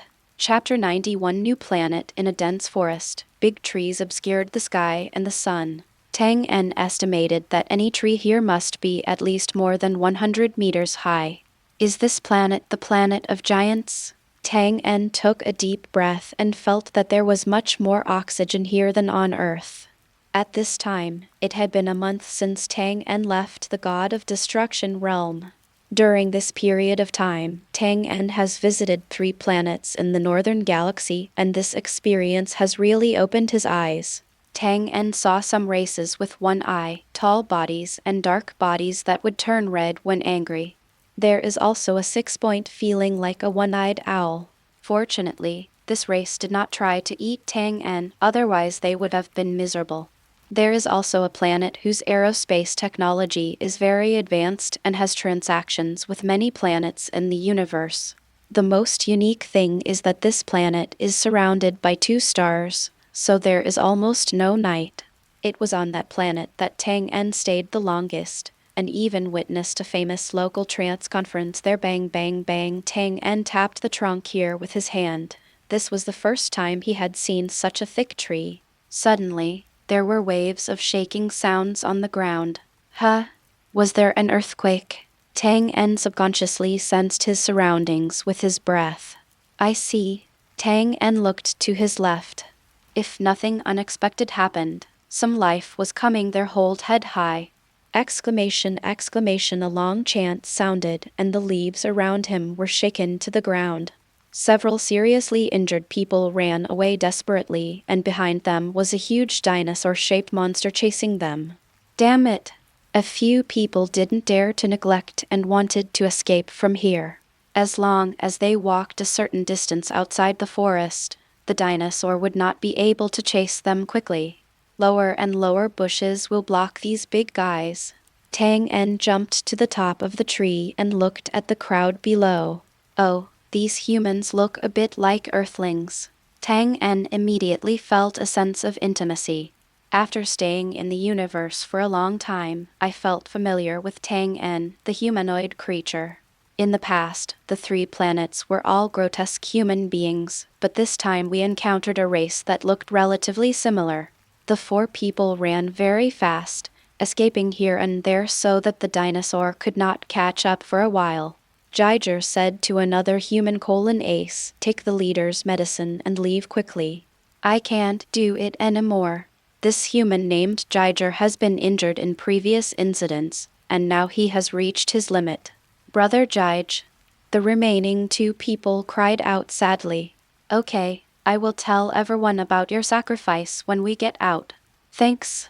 Ace took the bottle from Jai's hand and then accelerated again without any hesitation. The remaining 2 people also looked at each other and quickly sped up to follow Ace. It's so fast. Tang En couldn't help but admire. These people are quite decisive. If this group of people were all like this, it would be terrible. An idea came to Tang En's mind. The man named Jiger also stopped at this time and roared at the dinosaur. Oh! The dinosaur was immediately angered by such a provocation and bit the ant below with a sharp bite. Kaiou rolled to avoid the blow, then drew a scimitar from his waist and plunged it into the dinosaur's thigh. Roar! This made the low-intelligence dinosaur very angry, but Jiger quickly ducked out from between the dinosaur's legs. Without any hesitation, Kaiou ran in the opposite direction to his teammates. The dinosaur turned around to catch up. The blow just now only caused a superficial wound to him. Tang En jumped down. This man is so ambitious! Hold head high! When the dinosaur saw another ant suddenly appear and stand motionless, he immediately prepared to trample it to death. Tang En clenched his fists, jumped up and punched this behemoth! A direct hit to the dinosaur's jaw. Boom! This suppression of combat power is very much like the scene from One Punch Man. The dinosaur's huge body was lifted off the ground by Tang En's punch, while an unknown white liquid flowed out of its mouth. Tang En flicked his fingers, and a ray of light shot out from Tang En's fingers. Brilliant light burst out from Tang En's fingertips, and in the next moment, it penetrated directly through the dinosaur's head, causing blood to spatter. Then the light penetrated from the dinosaur's head and continued to fly toward the sky. Oh! With a low, mournful cry, the dinosaur fell down heavily, unable to die any longer. Okay, we have food for tonight. Tang En clapped his hands and sighed at the dinosaur on the ground. On the other side, Jij continued to run and stopped after a while. Boofs! This beast didn't come back, damn it. Kaiou immediately stood up and ran back in the opposite direction again. There was no movement of the dinosaur, just when Jiger thought the dinosaur had run away. He saw a scene that he would never forget in his life. A young man raised a torch and was grilling the meat cut from the dinosaur. Eighth guy ran back. Would you like some? Tang En didn't even look back and said to Jiger behind him. The physical quality of these people is adequate. The strength of the few people just now has reached the level of 40 or 50. It's just that the dinosaurs on this planet are more powerful. If I didn't attack too quickly, maybe this thing can breathe fire or something. This you killed Pakistan? Kaiou was shocked. Tang En was also surprised. His name is Pakistan? What a kind name. Tang En said with some nostalgia. Jiger sat cross-legged facing Tang En and was a little surprised when he looked at Tang En's unique clothes. You are an alien? Jiger's face turned pale. How do you know? This time it was Tang En's turn to be surprised. Jiger stared at Tang En for a long time and finally sighed. If they were people from other tribes, they would not wear such clothes, and they would not be as powerful as you. Tang En brought himself a tablecloth and took a bite of the dinosaur meat. It's not cooked yet, so bake it again. Why are you hostile to me? I obviously saved you. Tang En asked Kaiou. Just now, he clearly felt a sense of resentment. Jij did not raise his head, but said quietly, I hate aliens. Tang En found it funny. I don't want you to give me anything in return. Since you hate aliens, just leave. Why are you still chatting with me here? Tang En expressed his thoughts. Jij raised his head, looked at Tang En, who had no desire in front of him, and sighed deeply. I won't survive today. Why? Tang En asked. At this time, Tang En noticed that the calf of the man named Jai Ji was red, swollen, and purple. The entire calf was thickened, which was obviously a sign of injury and poisoning. By the way, I don't know if fairy beans can detoxify them. You were injured so badly, but you could still run so calmly. Jai's face was expressionless, as if he had no feeling at all about these things. Tang En didn't know whether it hurt or not, but looking at Jiger, it didn't seem like it hurt. Maybe it's better to be dead. After speaking, Kaiou lay down and resigned himself to his fate. Oops, this person, this is taking life and death lightly. I don't know what this guy has been through, whether he lost his wife or his wife. Tang En took out a fairy bean from his pocket, threw it into this man's hand, and said to him, let's make a deal. I'll save your life. How about you tell me about the general situation of this planet? End of this chapter. Chapter 92, The Stand Starman in the Shadow of Frieza. Chapter 92, The Stand Starman in the Shadow of Frieza. Let's make a deal. I'll save your life. How about you tell me about the general situation of this planet? Tang En threw a fairy bean into Jai's hand and said to him. Keek looked blankly at the fairy beans in his hand. What did the alien mean? Save me? Could this little bean save my life? In fact, Tang En was not sure whether fairy beans could detoxify. The original book only states that this thing cannot cure diseases. Subconsciously, Jai swallowed the fairy bean. Gyudong. Suddenly, Jiger opened his eyes wide. Is this? He felt his pain disappear! Jai immediately sat up and looked at Tang En in disbelief. And at this time Tang En turned over his food and the aroma came out, making Tang En's mouth water. My name is Tang En, alien. What's yours? Tang En said to Keeg. Kaiger, Stan. Jai said in disbelief as if he was in a dream. Northern Galaxy, Frieza No. 13 planet. A purple-skinned humanoid creature with a combat power detector sat on a chair and drank red wine leisurely. I don't know how this guy's head is structured. There are raised pits on the left and right sides of the head. Soon, a soldier ran over, knelt on one knee, and said to the man, Lord Kaiou, Planet Stan has rebelled. They also killed General Tallman. Kaiou's expression didn't even change. He just shook his red wine glass slightly. The soldier below had sweat dripping from his head, but he didn't dare to move. Planet Stan? Let me think about it. Kaiou adjusted his reclining posture on the chair, leaned forward slightly, and said to the soldier, Isn't that a low-level planet? The people there are so barbaric and stupid that they only deserve to be slaves. Kaiou thought about something again and continued to say lazily, If the medicine for the healing chamber hadn't been produced there, I would have invited King Frieza over to watch the fireworks. The soldiers did not dare to raise their heads and could only wait quietly for Kaiou's order. Tallman is such a waste. He was killed by some low-level humans with less than 100 combat abilities. Kaiou said disdainfully. At this time the soldier finally spoke, Lord Kaiou, General Tallman's combat power detector showed that Planet Stan has a mutant species with a combat power of more than 1,000. It was he who killed General Tallman through a sneak attack. Is it only a strength of 1,000? It's just a slightly bigger ant. Long live Lord Kaiou. The soldier flattered hard, purple sweat forming on his face again. This Kaiou was notoriously bad-tempered, and none of his subordinates were afraid of him. The soldier was also afraid that he would kill him if he was unhappy. But this Kaiou didn't seem angry at all about this matter. After a slight pause, Kaiou continued to ask, By the way, how's it going over there, Vegeta? The soldier did not dare to neglect and quickly replied, reporting to Lord Kaiou, Lord Vegeta is being sent by King Frieza to attack a high-level planet. I heard that there are beings there with a combat power of more than... Kaiou's face turned ugly when he heard this. Damn wild monkey. If King Frieza hadn't given permission, I would have cut that ugly guy into pieces. Kaiou thought about the festival between him and Vegeta, and became very angry.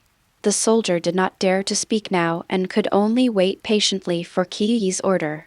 After a while, Kaiou still felt very angry. At this time, he seemed to have just thought about the matter of Stan Star and immediately announced impatiently, Is there anyone on Stan with a combat power of 1000? Send Torby over there. Let him wipe out those natives for me! Don't leave anyone behind! I believe he himself should be very willing to avenge his brother. Kaiou said angrily. Vegeta, you must never let me seize the opportunity to be alone with you. Otherwise I will definitely make your death ugly. On planet Stan at this moment, Tang En also finished listening to Kaiju's description. It's probably like this: the Stan people were invaded by an alien planet 5 years ago for the sake of this planet's rare resource Lim liquid. This liquid is a rare liquid in the universe.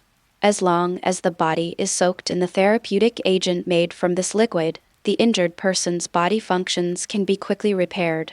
During the resistance 5 years ago, almost half of the Stans died. In the past 5 years, the Stan people have also been forced to be slaves, forcing them to exploit their own resources. Life is certainly difficult, but there is always a way to survive. However, due to the continuous daily mining by everyone around the world, all the lime liquid discovered on this planet has long been exhausted in the past 5 years. And the guy named Talman is not only unreasonable, but thinks that the Stan people have secretly hidden the lime liquid that belongs to them. Therefore, the Stan people must be forced to hand over more resources. This seems very stupid and fully demonstrates the villain's intelligence. But this time the Stan people really had no way to survive, so they began to resist. The result was tragic, and the Stans were completely defeated. Seeing that things were unavoidable, the new patriarch of the Stans finally stepped forward. The patriarch broke out with all his strength and killed Talman in a sneak attack, but he was also seriously injured. The final battle was won, but everyone knows that the enemy is more than that. In order to cure the clan leader, everyone had to go deeper into the forest to find limb liquid. But there are too few of these things left, just so many. 1 person in the original 5-person elite team was killed and 1 person was poisoned. Next, the following things happened that Tang En encountered. Tang En nodded, indicating that he understood. Jigger's mood gradually became depressed because they all knew that the current peace was only temporary and Frieza's legion would soon come to take revenge. This is indeed quite miserable. Tang En doesn't know how to comfort these people. Suddenly, Jiger seemed to have thought of something and immediately saluted Tang En. Sir Tang En, please give me another fairy bean. I am willing to use my life in exchange. Jiger shouted. Tang En tried to ask, do you want to use fairy beans to save your clan leader? That's right. What do I want with your life? Did you just take the limousine? Tang En asked. That's right, but that kind of weight is only enough for us ordinary people, and the patriarch needs more. Jige lowered his head and begged. There is no need to exchange your life. If what you say is true, I don't mind giving you another fairy bean. Dun estimated his reserves and said to Keeg, can Zion do detoxify because there seems to be no description of powerful poisons in the Dragon Ball world, so let's count him as being able to save it. After all, I feel that with the style of Dragon Ball, even if a Saiyan is poisoned, it will be fine if he sleeps, like the sea common among thieves. End of this chapter. Chapter 93, The Sorrow of the Weak. Chapter 93, The Sorrow of the Weak. As you go further out into the forest, the trees you encounter gradually become shorter. Kaiser took Tang En and ran towards their tribe. The journey was not short, and Tang En followed Jiger until it got dark before walking out of the forest. When we arrived at Jige's tribe, it was completely dark. Who? Which tribe are they from? The 2 guards shouted at Tang En. It was too dark, and the 2 guards could not see Jiger clearly. Keeg took 2 steps forward and said to the 2, it's me. This is a distinguished guest from our tribe. Let us in quickly. The guard on the left glanced at Jiger through the light. Master Jige. Are you okay? Jiger nodded and asked, are Ace and the others back? Lord Ace and the others came back just before dark, and they are now in the clan leader's house. The guard answered Jiger's words. Kaiser nodded and led Tang En in. Of course no one would resist this time. Master Patriarch, Brother Jige is back. He is waiting outside. A guard knelt down on one knee and said to the clan leader lying on the bed. What? Jige is back. Ace's eyes widened in disbelief. At this time, the patriarch also opened his eyes slightly and said to the guard, Please come quickly. Ace stood up and said, I'll go and see for myself. Higer. Ace called. Jiger nodded and introduced to Ace: Fortunately, I was saved by Mr. Tang En, and he also healed my injuries. Ace nodded heavily to Tang En and then gave Kaiser a hug. The two didn't say much. This scene made Tang En appreciate it even more. He thought that the two of them would not deal with each other, but they were really decisive at the critical moment of life and death. Let's go, the clan leader is waiting for you. Mr. Tang En, please come over too. Thank you very much, Ace said. Tang En followed behind the two, constantly looking at the situation here. The houses are scattered, some have collapsed, and there is a smell of blood in the air. It is obviously a scene that has just experienced a war. What's going on over there in Pakistan? Ace couldn't help but ask. Killed by Mr. Tang En, Kaiser replied. What? Ace exclaimed. Ace looked at Tang En's looking around with his peripheral vision, and felt a complicated feeling in his heart. He's such a powerful alien. Mr. Tang En, please sit down. Kaiser took a stool for Tang En. Then, Jiger explained to the Patriarch and Ace about him and Tang En. Destroyed the dinosaurs, fairy beans, saved his life, and more. The Patriarch and Ace were in disbelief and expressed deep respect for Tang En. In fact, Tang En was also a little surprised. The patriarch they kept talking about turned out to be a woman, and he looks smaller than both Ace and Kaiser. In Kaiser's introduction, he learned that the matriarch was called Asubal. Jiger and I made an agreement that this is the fairy bean. Leave it to you. Tang En took out a fairy bean and handed it to Asubal. Can any injuries be treated? Asubal bit her lip and took the fairy bean. Thank you, Mr. Tang En. Tang En was a little surprised because she didn't eat the fairy bean. But this has nothing to do with Tang En. He just pities the fate of this race and has no obligation to care more. Asubal pondered for a while and said to Tang En, I would like to ask your excellency, do you know any news about Frieza's legion? Tang En nodded and said to several people, Are those people from Frieza's legion? Asubal stabilized his body and said to Tang En, Yes. Tang En nodded, as if he knew what they were going to ask. You want to know what your chances of winning are if Frieza's legion attacks again? Tang En asked. That's right, please tell Mr. Tang En, Ace said seriously.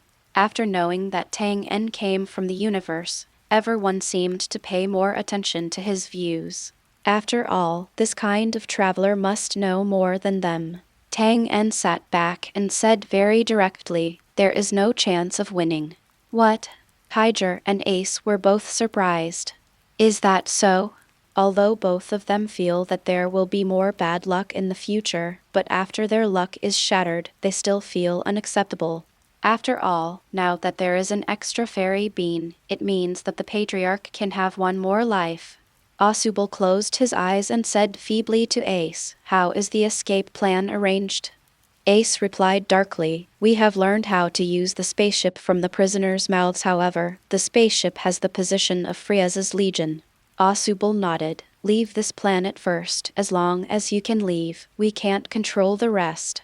An inexplicable sadness filled the air. Asubal took out a very familiar thing from behind him and said to Tang En, Mr. Down, we have nothing else to thank. This is one of the only 2 detectors we got. I believe that Mr. Tang En must have seen it while traveling in the universe. Please accept it. Asubal's face turned pale and he said to Tang En. Despite this, his words still seemed neither humble nor arrogant. Tang En accepted this low-level combat power detector.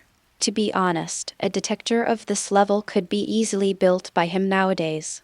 Well, you'd better eat the fairy beans first. Tang En couldn't help but said.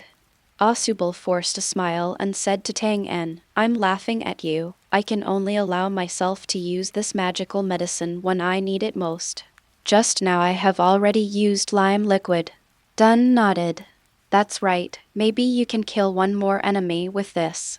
This consciousness is much stronger than that of Z warriors, and it is worth appreciating. Tang En couldn't help but admire this race. Despite facing this crisis, everyone had the courage to die.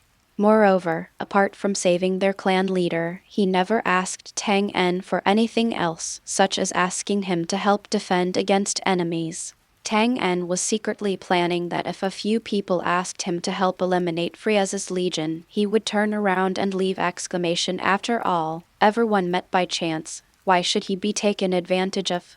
Is Frieza vegetarian? Tang En still didn't know if he could surpass the current Frieza in this life.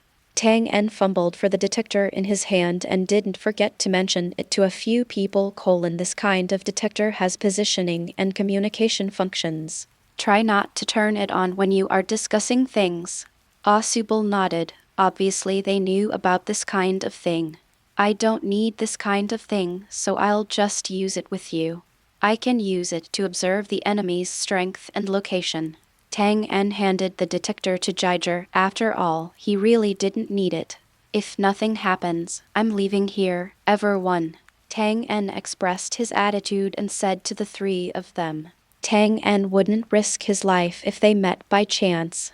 After all, who can tell? Even though this is a low-level planet, the chance of Frieza himself coming there in person is almost zero. But what if Frieza gets interested and wants to see fireworks? If you agree to them first, then use teleportation to escape. What a loss of phase. I have shown my utmost kindness to them. There are many such planets in the universe, so I don't need to pretend to be a big boss because of this. When Frieza arrives, will he go up or not? It's better to save your life and practice, of course, that's the best. On behalf of the people of Stan, I would like to express my deepest blessings to Mr. Tang En. Asubal didn't make things difficult for Tang En. Instead, he said to Tang En with gratitude. End of this chapter. Chapter 94, The Savior with a Weak Will. Chapter 94, The Savior with a Weak Will. Tang En was sent out, led by Kaiou, who sent Tang En out of their heavily guarded station. The two of them said nothing along the way. Jiger neither asked Tang En to do anything nor tried to learn any information from Tang En. Send it here, Mr. Tang En. Kaiou handed Tang En a torch. Through the light of the torch, Tang En saw a hint of determination in Kaijou's eyes.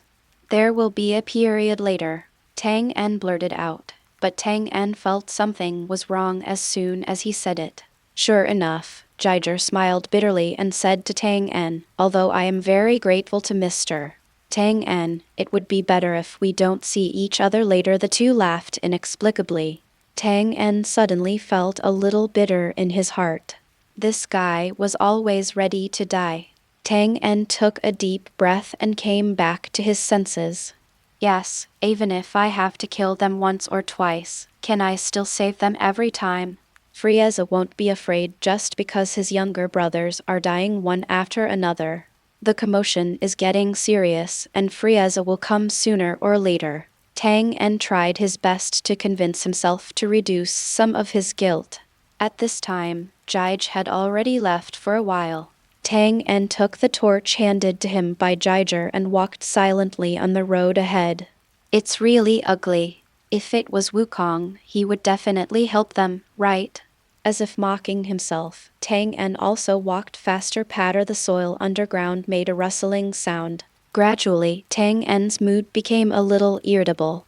Walking on the road, Tang En realized that the civilians here were still unaware of their crisis. They just thought that their patriarch had eliminated those damn aliens, and they would no longer have to work for those people. Especially those children, as if they felt the peace of the world playing together in twos and threes. Some adults were sitting on top of the collapsed houses, looking at the heavily guarded tribe, as if they had some guesses in their minds. There seemed to be no farming culture on this planet, and Tang En didn't see anything similar to crops. Through the light, Tang En saw that their food was probably meat and fruits. Sure enough, many unknown fruit trees could be seen scattered among the ruins. Tang En extinguished the flame and prepared to walk out of the tribe quietly. Boom! Exclamation crackling.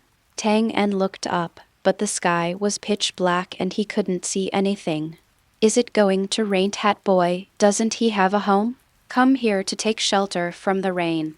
An adult who was now in the ruins greeted several children into the room. Through the light of lightning, the adult invited Tang En.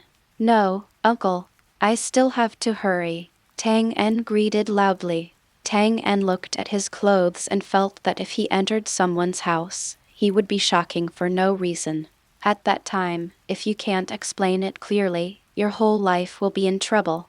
My son is only 3 years old and you call me uncle? Don't be ashamed. The adult said something cursing, patted his ass and left. Huh? Tang En laughed. As for the adult, his family was very lucky this time and no one died in the war. There is no doubt that this is a family favored by God. Therefore, he adopted the sons and daughters of his dead comrades into his own home. Tang En smiled. Yes, unknowingly, he was already 23 years old. Tang En sighed heavily. He suddenly felt a little homesick. Tang En suddenly came up with the idea of going to see Bulma, but when he left last time, he promised to marry her when he came back. He thought he would retire successfully, but now he is still not close. Just when Tang En was confused. Big brother.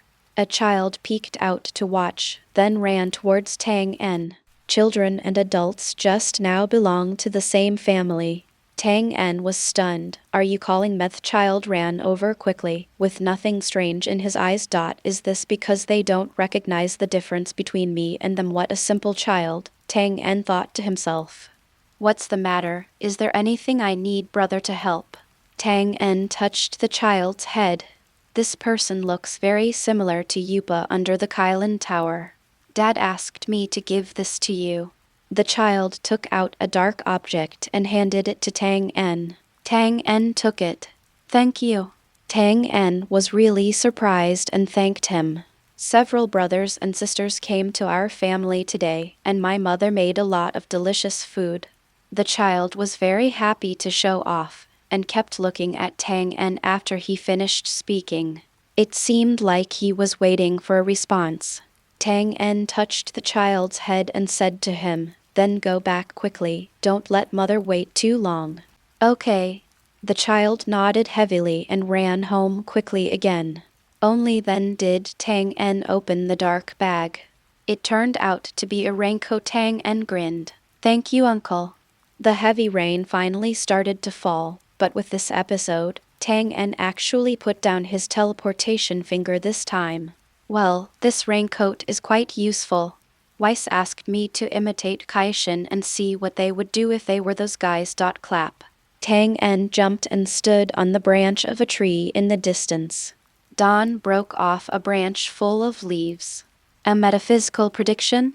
Save, no save, save, don't save, save again. The question is, if it were the Kaishin, would they save these humans? Tang En thought about it in his mind and felt that they probably wouldn't. Snort! A lofty deity. Tang En said with shameless contempt. However, Tang En had other things on his mind at this time. If the Earth were to face such a crisis one day, then I would really want to save my family by myself. Tang En raised his head and looked at the scattered firelight in the distance. These people were no different from the people on his planet. They are all living lives. No help. Tang En looked at this bare branch and fell into deep thought. Click. Tang En broke off a section of the branch and threw it out as a leaf save. I really understand the righteousness. Having made up his mind, Tang En no longer had any worries in his mind. At this moment, Tang En thought a lot, but he suddenly felt much more comfortable. So now, think about the solution. Got it? At this moment, Tang En almost instantly thought of a solution that was not a solution. If this was the case, even if Frieza came in person, he would be % sure to save Stan. However, Assuming Frieza doesn't come, then anyone who comes will have to deliver food to him. Tang En clapped his hands, rested his head on the tree trunk, and began to prepare for some sleep. The tree canopy was surprisingly dense, and Tang En couldn't feel any rain at all when he stayed here. In fact, Tang En was overly concerned. The northern galaxy was vast, and Frieza had no time to come to a low-level planet to play. Even the Jinyu special forces cannot be sent to attack a low-level planet. That would be too disrespectful. At this moment, Torby, who had already dispatched a fleet from Frieza No. 13, also let out his confident roar, send out the entire army and kill all the stands. Revenge for my brother. End of this chapter. Chapter 95 Tang En takes action. Chapter 95 Tang En takes action. Stan is an affiliated planet next to Frieza's No. 13 planet. In just one night, Frieza's Legion's fleet is almost here. It rained heavily all night, and by the end, the tree trunks that shielded Tang En from the rain were wet. It's daybreak. At this time, Asubal was outside the camp, looking deeply into the direction of outer space. If there is any movement there, she will issue an order to let the selected tribesmen board the captured spaceship. Ace and Keeg stood below Asubal, surrounded by hundreds of tribesmen. Although Asubal didn't say anything, the ordinary tribesmen almost thought of something. The war is not over yet. The tribes on this planet are divided into blocks, but after Asubal showed his strength, other tribes also moved closer to here. General Torby, he has flown to the outskirts of Star Stan. A soldier with a green body knelt on one knee and said to Torbay, "Scout the most crowded areas and look for whereabouts in flat areas." Torbay picked his teeth with a toothpick and said jokingly, Hey, it's so exciting. I can't help but look at their desperate expressions. Ha ha ha ha. Torbay looks like a fish man, and now he is laughing maniacally with his mouth wide open. Tang En opened his eyes and felt a strange breath coming. Teleport. At this time, Asubal's detector gradually began to sound drop by drop. A spaceship is coming. Jige and Ace's expressions turned ugly. How many people are there? The two asked. Asubal's face became a little uncomfortable, and he said embarrassingly, "There are 203 life reactions in total. The combat power is above 300 what?" Several people were taken aback. Ruined. What that person should have said is true. Jige punched his fist on the ground angrily. When Talman was dying, he told them that Frieza's legion was a legion that gathered all the strongest men in the entire universe. Zhang is only capable of serving as the captain of a 10-man team. At that time, Talman's words impacted their hearts so hard that they couldn't believe these things. There are 3 people with a strength of over 1,000, and one of them has a strength of 5,000. Asubal was completely desperate this time. Ace's face was also gloomy and ugly.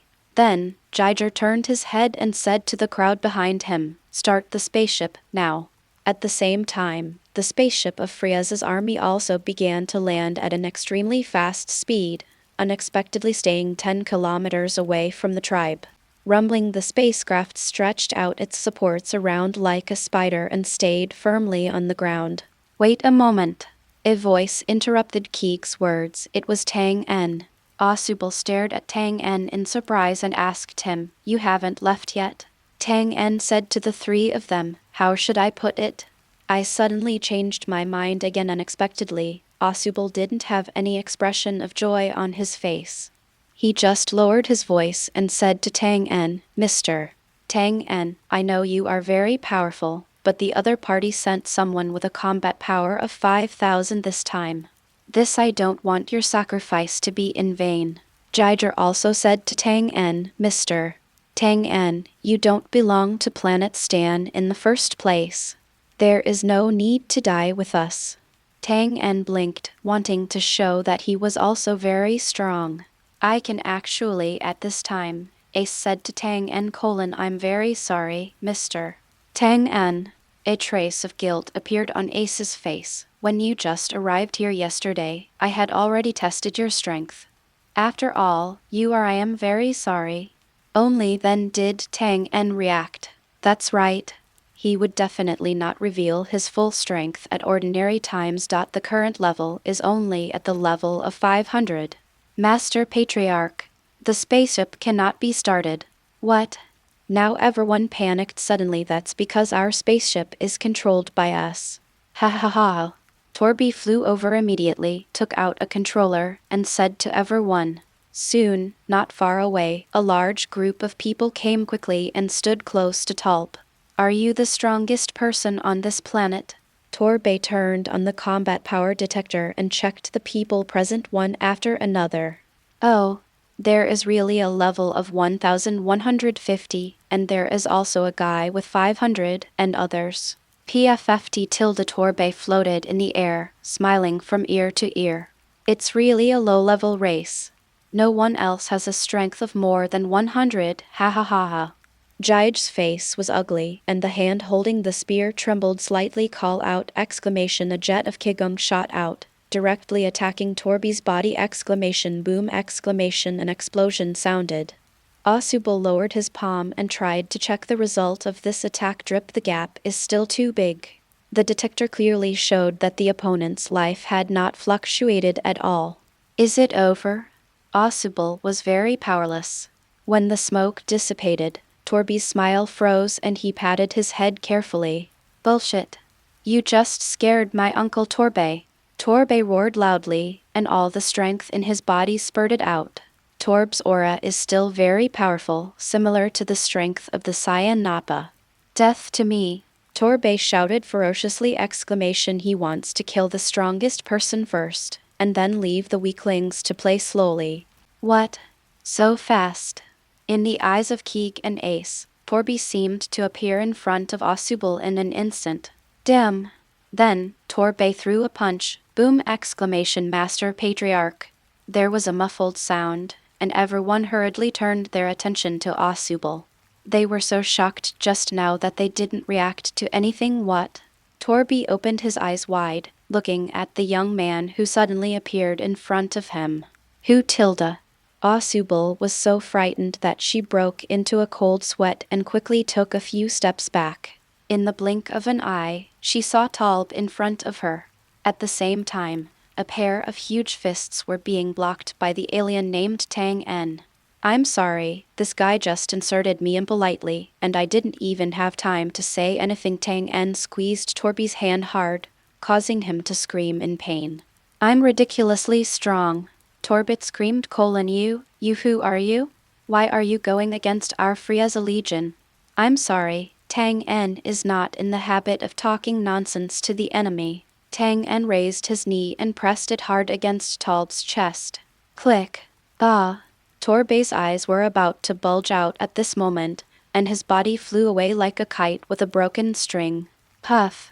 A stream of blood spat out from Torby's mouth, and he had broken so many ribs at this moment. Shock at this moment, everyone in Star looked at Tang En quietly, and the indifference he was a second grader on his face at this moment was deeply imprinted in everyone's hearts.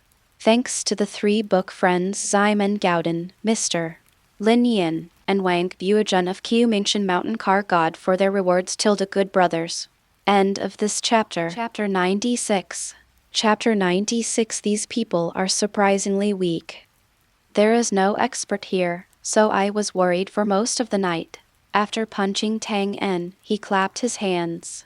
At this moment, Torby rolled his eyes. Lord Torby. Towards two men with a combat power of over 1,000 are unbelievable. What is going on? How could it be like this? Good chance exclamation at this time. Asubal did not hesitate and immediately prepared to attack the enemy. Although I have doubts in my mind, if I have anything to say, I have to ask it later. After swallowing the fairy beans, Asubal exploded with all his strength exclamation aha. A slight white light glowed on the slender palms and a large amount of breath gathered from her hands.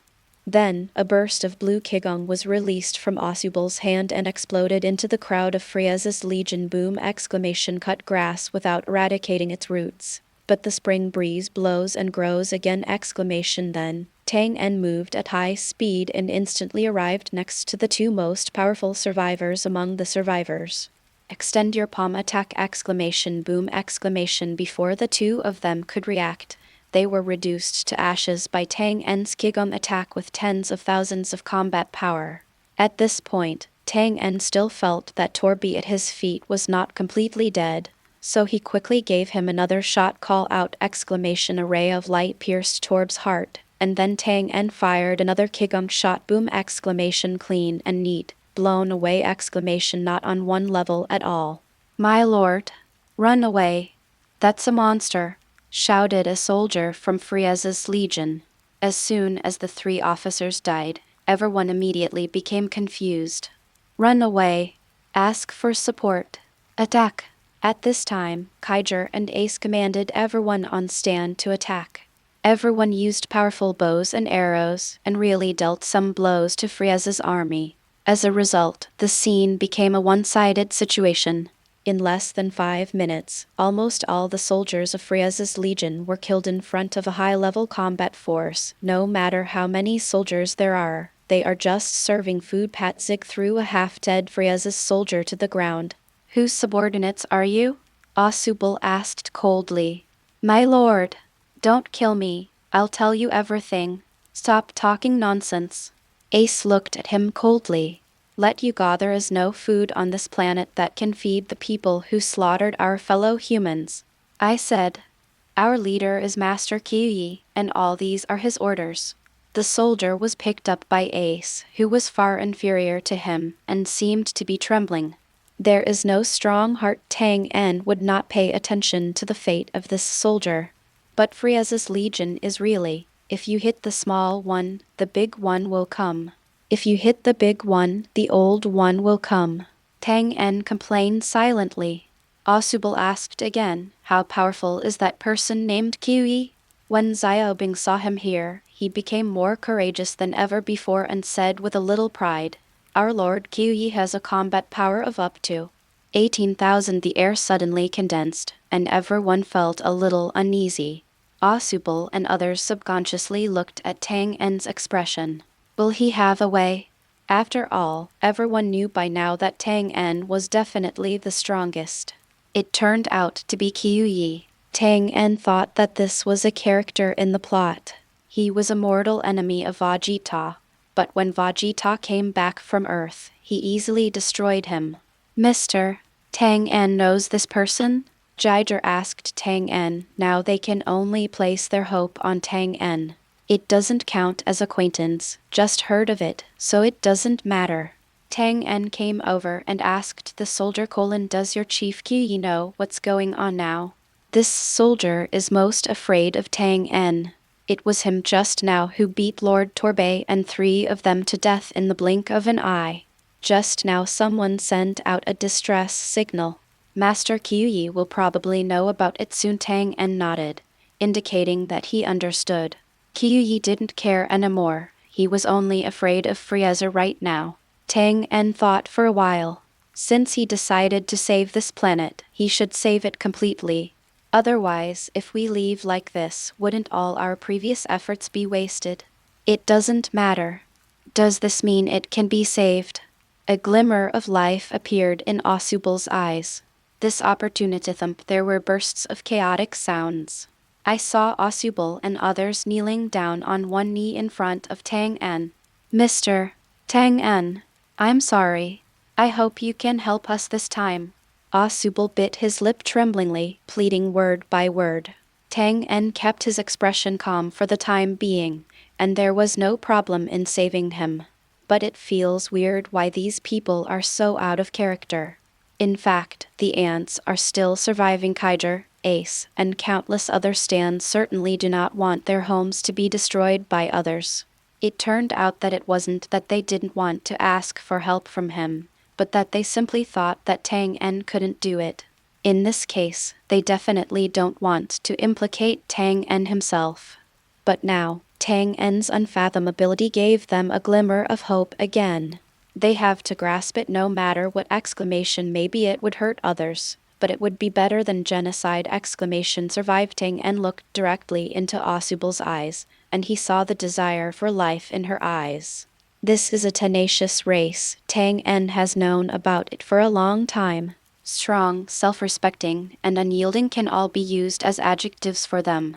But the more the excellence of this race is shown at this moment, the more it highlights the sorrow of the weak. Tang En now has a deeper concept of strength. Get stronger, Tang En thought in his mind. I can't stay weak. I don't want to be the one kneeling on the ground. Hope this day never happens on Earth! Tang En couldn't help but think of his friends on Earth. Only the strong can control everything, while the weak can only expect charity from the strong. There is no reason to say that fists are the only rules in this world. Oh, this is the truth I have long understood. Tang En smiled bitterly inwardly. But only those who have truly experienced these things will understand the ruthlessness of this sentence. At this time, Tang En walked through the crowd of people kneeling on one knee and walked towards higher ground. Another person came. Tang En felt crowds of people from the tribes near the garrison came in droves, and all of them knelt down. Tang En felt that such a scene was extremely embarrassing, completely unnecessary. The leaders turned out to be the two people who rushed out with Ace in the forest. Ace's face looked slightly ugly. These two guys. Ace reluctantly raised his head and looked at Tang En, hoping that this man would not think that we were forcing him. This scene is very much like a group of civilians kneeling to the king. Tang En was once just an ordinary person, and he had imagined what it would be like to become an emperor or a ruler one day. But at this moment, he didn't feel the joy of being a savior at all. Suddenly, Tang En saw the child who gave him an umbrella, and at this time, the child was also looking at him. The child's eyes were dull, and he was thinking about something. Can't believe it, or are you surprised, or maybe I have both feelings. Tang En smiled at him. The child froze for a moment, as if he had confirmed something. At this moment, he was about to react. But then, the father of the child next to him pressed the child's head down and did not allow his rude behavior. This made Tang En suddenly wake up. Tang En helped Asubal up and said solemnly to her, "It doesn't have to be like this. I originally wanted to save you, so naturally I won't give up halfway." End of this chapter. Chapter 97, Gathering on Planet Frieza. Chapter 97, Gathering on Planet Frieza. Lord Kaiou. Lord Kaiou. Something bad happened. General Torbay was also killed. At this moment, on Frieza's planet No. 13, a blue-skinned soldier spoke into the communicator. What was particularly surprising was that 10 hours ago, Kaiou received news of Vegeta's victorious return, so he left here quickly. Frieza is very satisfied that Vegeta has captured a valuable planet for him. At least he is satisfied publicly. So Frieza ordered Dodoria to personally receive Vegeta back. This made Kaiou very angry. He wished that damn monkey Vegeta would die. Vegeta, you are really powerful. Even with a combat power of, you are not a threat. Nappa touched his big bald head and said flatteringly to Vegeta. It is difficult for others to imagine that Nappa, who was so cruel and crazy on the battlefield, would look like this. Moreover, there is also a huge gap in size between Nappa and Vegeta. Laddies was following behind the two men. He did not dare to get too close to them. This can easily become the target of two people's venting.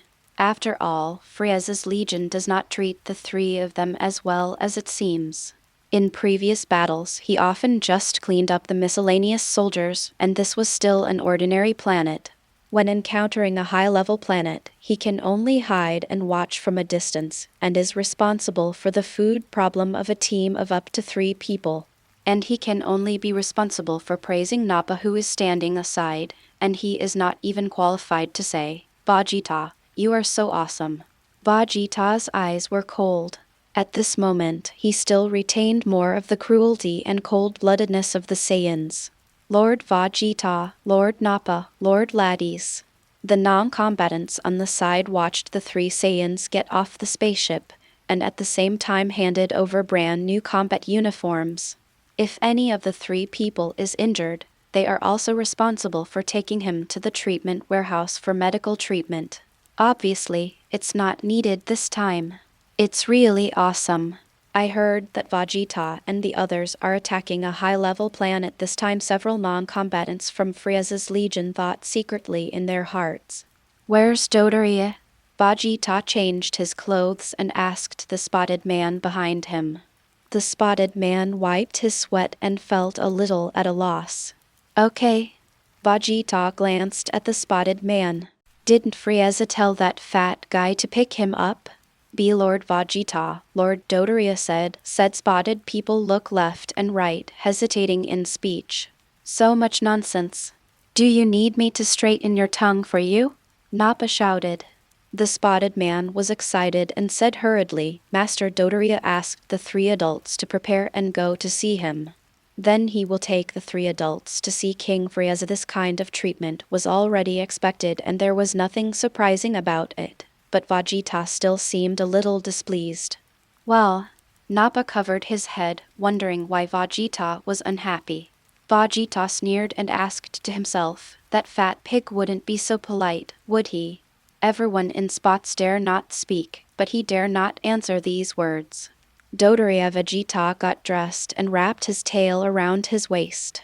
Oh ho ho ho tilde, congratulations, Vegeta-san. Frieza was sitting on his stroller, dainty, and gently applauded Vegeta laugh. Dodoria curled her lips, revealing her sharp teeth. Then, Dodoria swung her plump butt and walked to the other side of Frieza, guarding Frieza with Sabo. Thank you for your hard work, Mr. Dodoria. Frieza nodded to Dodoria and said, Greetings to King Frieza. The 3 Vegetas knelt down on one knee, bowed to Frieza and then stood up. Nothing else was said. Oh, wild monkeys are wild monkeys tilde. They are not civilized, and they don't know how to restrain themselves when they see anyone. Kaiou was waiting for this opportunity. Even if it just made Vegeta sick, he was willing to do so. Ha ha ha ha, the crowd burst into laughter. The corners of Frieza's mouth curved slightly, but he did not stop the situation. At this moment, Nappa and laddies clenched their fists, their whole bodies trembling slightly. Vegeta's face was expressionless, but in his heart, he was always sober. Vegeta and the 3 of them found a seat and sat down, while Kaiou was facing Vegeta. At this moment, Kaiou crossed his arms and looked at Vegeta with a proud look. Ho ho ho ho, Frieza pressed his palm gently to stop his laughter. Vegeta defeated the natives of Shaz planet and made great contributions to our Frieza Legion. He deserves commendation. That's all for this. Dodoria touched her belly with her hand. Sure enough, King Frieza would not reward those monkeys. King Frieza actually hates these wild monkeys, and Dodoria must know that. Otherwise he wouldn't be so presumptuous towards a few people. Drop. Kaiou took over his detector, and the smile on his face suddenly became stiff. Torbay is Deathize is a warrior with 5,000 combat power, and even he doesn't have much on his hands. Kaiou's face turned gloomy for a moment. Sabo seemed to notice the change in Kaiou and leaned slightly to say something to Frieza. Frieza nodded. I heard that the planet you were in charge of, Kaiou, was in turmoil 2 days ago, right? Frieza said to Kaiou. Kaiou quickly stood up and knelt down to Frieza. I am incompetent. Please forgive me, King Frieza.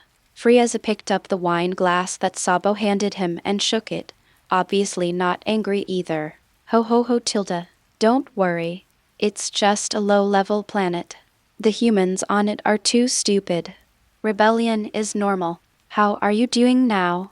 Frieza asked nonchalantly. King Frieza, please rest assured. I have sent my men to attack the natives. I believe there will be results soon. Kaiou would not directly say that his army had failed.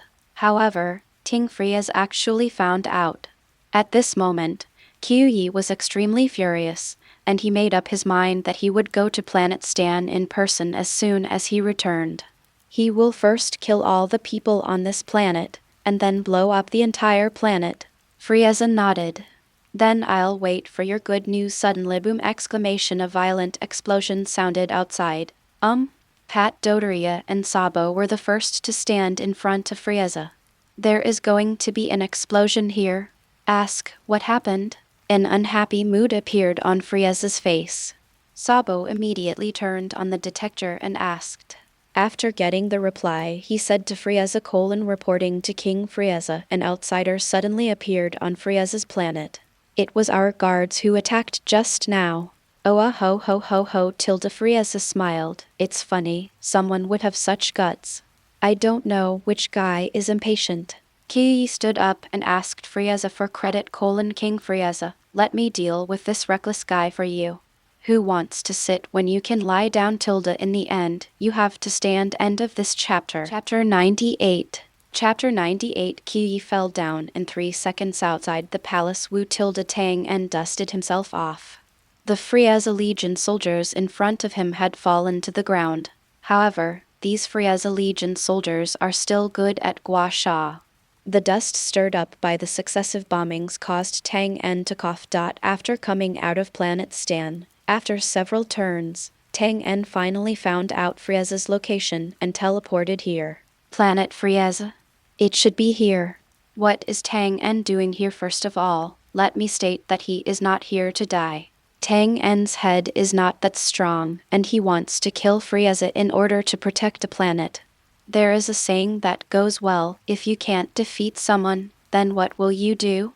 Frieza's legion is like a behemoth. If Frieza himself is not eliminated, this behemoth will never stop expanding. As for Stan's final outcome, it will either be invaded again by Frieza's legion while Twain is away. Either Tang En kept resisting and finally angered Frieza, destroying the planet with a single Kai bomb. Therefore, negotiation is what a smart person can do. Of course, you have to negotiate with strength. Just when Tang En had just come to his senses, a guy with a hole in his head appeared in front of him and smiled coldly at him. You don't know how to live or die. How dare you act wild in front of King Frieza? Tang En scratched his head. This guy should be Kaiou. He was almost the same in appearance and strength. When Kaiou saw Tang En ignoring him, he felt that he had been ignored, and anger suddenly surged in his heart. Drop, the combat power is only 500. This damn ant! Death to me. Kaiou was like a Qigong bullet to Tang En. He wanted to immediately turn this lifeless bastard into ashes. Yes, this is the legendary. Really, there is something wrong with my brain. Get a pillow if you feel sleepy. Tang En is worried about how to show Frieza the head of a weak chicken. 1 minute later, haha, it's quiet outside. Kaiou should have taken care of that little boy, Sabo said to Frieza. I see, then Mr. Sabo, how should I deal with this guy? Frieza tried to ask. I think we should just kill him. After all, he collided with King Frieza. Sabo said very calmly. Oh, then please leave it to Mr. Sabo. It's an honor to serve King Frieza. Tatata. There was a sound of footsteps. Kaiou was dragged to the main hall. The guards in front didn't dare to say a word when they saw Kaiou's miserable state. King Frieza, I've admired you for a long time. Tang En threw Kaiou far away, and then gave Frieza a friendly greeting. This sentence is true, but Tang En's attitude is quite confusing. Well, this 53 combat power is really confusing. Tang En made up his mind and suppressed the idea of using all his combat power to destroy Frieza. After all, if he fails to kill him, he will be in trouble. The room was silent. Everyone on the field looked at Kaiou, who was unconscious below. What is going on? Vegeta glanced at the half-dead Kaiou, and the detector showed that he was still alive. Ha! This guy is so cheap. Nappa and Laddies stared blankly at this guy who looked very similar to their Saiyans. So strong. Vegeta is no match for Kaiou now. Frieza was also stunned for a moment, then recovered and looked at the situation in front of him with interest. Frieza was not angry on the surface. He took a sip of his own red wine and even raised his glass to Tang En in a gentlemanly manner, waiting for Tang En's explanation. Tang En cleared his throat. Dear Emperor of the Universe, your subordinates are so rude. They wanted to kill me as soon as they met. I taught him a little lesson for you. Do you think Tang En knew that Kaiou's status was too far behind Sabo and Dodoria, so he dared to attack. Tang En estimated that in Frieza's heart, Kaiou was not even as useful as Vegeta. After all, this guy wouldn't attack the planet for him every day and night like Vegeta did. Tang En didn't know if Frieza would be angry, but on the surface, there was nothing unusual about Frieza. Huo tilde, drag Kaiou down, Frieza said slowly. A soldier quickly came over and pulled Kaiou away. After all, if he dragged on any longer, this guy would really die. King Frieza is indeed very graceful. Tang En praised him. Does this mean he doesn't mind? Frieza smiled and put his cup down. Oh, so, who are you? Frieza asked in a gentlemanly manner. My name is Tang En, and I am a Stan. This Kaiou enslaved my people. I am here to seek justice for them. Tang En would not expose his planet foolishly. Plain Stan? Where is that place? I've never heard of an advanced planet called Stan, Frieza said with interest. King Frieza, that is a low-level planet, Sabo reminded Frieza sideways. Oh, Frieza was a little surprised. Then, Frieza glanced at Dodoria, who understood instantly. Immediately, Dodoria turned on the combat power detector. Drop 500? How can it be? Exclamation detector with a thought in his mind, Tang En released all his aura. Drop. Just when Dodoria was surprised, the value of the detector flew off again. 1,000, 2,000, 5,000, 8,000. The data increased rapidly, and soon exceeded the value of. It's amazing. Dodoria grinned. Boom, the sound of a detector exploding, but this is Vegeta's detector. What? More than? Vegeta was shocked and confused. Soon, Dodoria's expression began to change because the data from the detector seemed to be unstoppable. 15,000, 20,000, 25,000. Boom! Exclamation. Dodoria took 2 steps back slightly, looking horrified. This guy is stronger than him. Why are you panicking? Frieza was a little dissatisfied. Dodoria quickly lowered his head, not daring to speak. Your Majesty, this man named Tang En has a fighting strength of 36,000, Sabo said to Frieza, who was also very shocked at this time. His detector is the latest model and can measure Tang En's strength.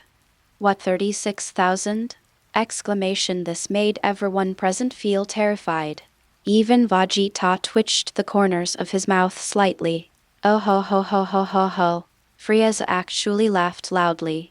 Then please ask, Sir Tang En, are you here to join our Frieza Legion? I welcome you very much. Frieza sat on the flying chair and swung his tail happily. He had not seen anyone who could match his Jinyu special forces for a long time. Or are you here to avenge your Stan Star? Frieza was a little playful when he said this. He hoped that this young man would be smarter and be able to recognize the situation and stop foolishly trying to challenge himself. Of course Tang En wouldn't. Moreover, Tang En will try his best to make the Emperor of the Universe happy. King Frieza is the most powerful in the universe. How dare I complain to you? Tang En rubbed his conscience and flattered him. Oh ho ho ho tilde. Frieza was very happy. Does this mean he didn't come to take revenge on him? This kid has a great future. Thanks to book friend 20,171,105,121,109,024 for the 300-point reward. And thanks to book friend Yao 1,981,030 for holding the sword in the rising sun, beef wrapped with pickles. And Amao XP's monthly pass tilde. End of this chapter. Chapter 99 Tang En and amp #039's Army of Androids. Chapter 99 Tang En's Army of Androids. Frieza was very happy. At this moment, he was suddenly very optimistic about Tang En, and he no longer wanted to pursue the matter of his subordinate Kaiou being injured.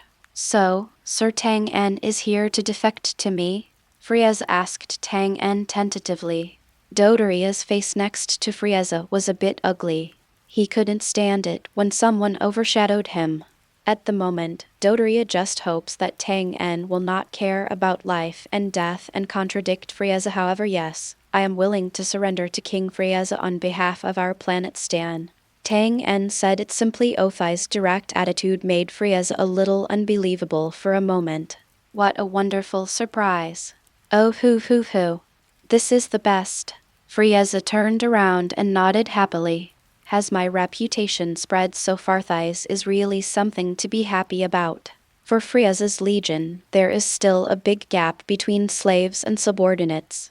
Immediately afterwards, Frieza announced in public that Planet Stan was designated Frieza 167 and Tang En was the leader of this planet. Then, Mr. Tang En, it is said that Planet Stan is a low-level planet. Do I need to send technical personnel to improve the level of the planet? Frieza seemed very generous at the moment. That would be great, thank you King Frieza. Tang En accepted Frieza's request. As for whether this was in spy, Tang En didn't care at all. Using the energy of Frieza's legion, he could make Planet Stan into another hideout for him. Cunning Rabbit has 3 caves. How can he not get his shoes wet when he often walks by the river? Tang En only hoped that no one would discover his identity as an Earthling, so that he could wander around without any concern. After all, he could guarantee his own safety by teleportation. Planet Stan is his disguise. And with the Dragon Balls of the Earth, even if Stan is destroyed because of himself, it can be made up for. So, Frieza tapped his seat with his fingers and smiled at Tang En. What kind of loyalty should Mr. Tang En show to me? This is Frieza's intention. Tang En understood that this was to show his sincerity. After all, Frieza is not a kind person. If I give you something, you must give me more in return, force or otherwise. Tang En has already thought about this. After all, Tang En would not help Frieza fight to the death to capture other people's planets, and what Tang En is currently best at is not his own strength. In time, Tang En expressed his thoughts. King Frieza, I can create for you the most powerful legions in the universe. Oh, Frieza's mouth opened in interest, obviously surprised by this. Could it be that Mr. Tang En did not only make achievements in terms of strength? This is really interesting. Oh ho. Did Sir Tang En say that you can train a group of powerful troops for me? Frieza greatly appreciated Tang En's considerate behavior. Dun smiled and shook his head. Then, Tang En pointed his finger at Frieza and said, yes, but what I want to build is a group of machine troops. In layman's terms, it's an army of artificial humans. Can the army of androids be mass-produced? Bop. Frieza applauded Tang En, which really aroused his interest. It's really amazing, Mr. Dun. Tang En smiled and nodded without saying a word. Tang En really just smiled at the so-called artificial human army. Dr. Gallo and his research on artificial humans can be regarded as the top of the universe. Even if the android army is built, we still don't know whether it will be called Frieza's Mecha Force or Twain's Mecha Force. Moreover, as long as Tang En wants to, as long as he delays the project for a few years, it is unknown whether Frieza can survive until then. After all, who would have known that Frieza, who is so popular now, would die in 5 or 6 years? Ho. I didn't expect Mr. Tang En to be involved in scientific research, Frieza said with appreciation. If he can really have a batch of mass-produced mecha troops, then the entire northern galaxy will be completely under my control, which is really something I look forward to. Frieza was in a very good mood right now. After all, even if these troops are not strong in combat effectiveness, they can still be of many uses. Thinking of this, Frieza couldn't help but glance at Vegeta. Since the Saiyans were destroyed by him, his power expansion rate has been reduced by more than half. Now is a good opportunity. If it can really be done, maybe it can be used to make up for it. I am very much looking forward to Mr. Tang En's research. I hope Mr. Tang En will not disappoint my expectations. Also, if you need anything, Mr. Tang En can just ask Mr. Sob. Frieza tried his best to appear graceful. After hearing what Frieza said, Sabo also walked out appropriately and nodded to Tang En with goodwill. From now on we are all a team. Tang En also responded kindly. At this moment, Frieza was sitting on his aircraft, feeling like he was in control of the world. In his impression, he didn't even doubt Tang En's loyalty. He didn't even think about how Tang En, a guy who appeared from a low-level planet, could have such abilities. It has outstanding strength and first-class technological level. Frieza is simply confident and believes that no one dares to lie to him. After all, he is too strong. So strong that Frieza has never seen anyone with a fraction of his combat power since he was born. Except, of course, for his Kurdish father. He doesn't have to worry about his opponent's thoughts because he has absolute strength. Assuming that someone really wanted to rebel, he believed that no matter how hard the other party struggled, they would not be able to resist his anger. So that's it. Immediately afterwards, Dodoria and Sabo began to take the lead in applauding Tang En to welcome Tang En's joining. Tang En looked around. Among everyone, he only recognized a few people who appeared in the original work. Sabo simply appreciated it, because he knew that he was irreplaceable in Frieza's heart. Even if Tang En's strength and ability exceed him, he is not afraid. Dodoria seemed a little uncomfortable, and her eyes towards Tang En were a little more fearful and flattering. This made Tang En's sense of the sky lower again. Not strong enough and with a bad personality. Even judging from the future plot, this guy doesn't even have loyalty. Twain doesn't know why Frieza values him.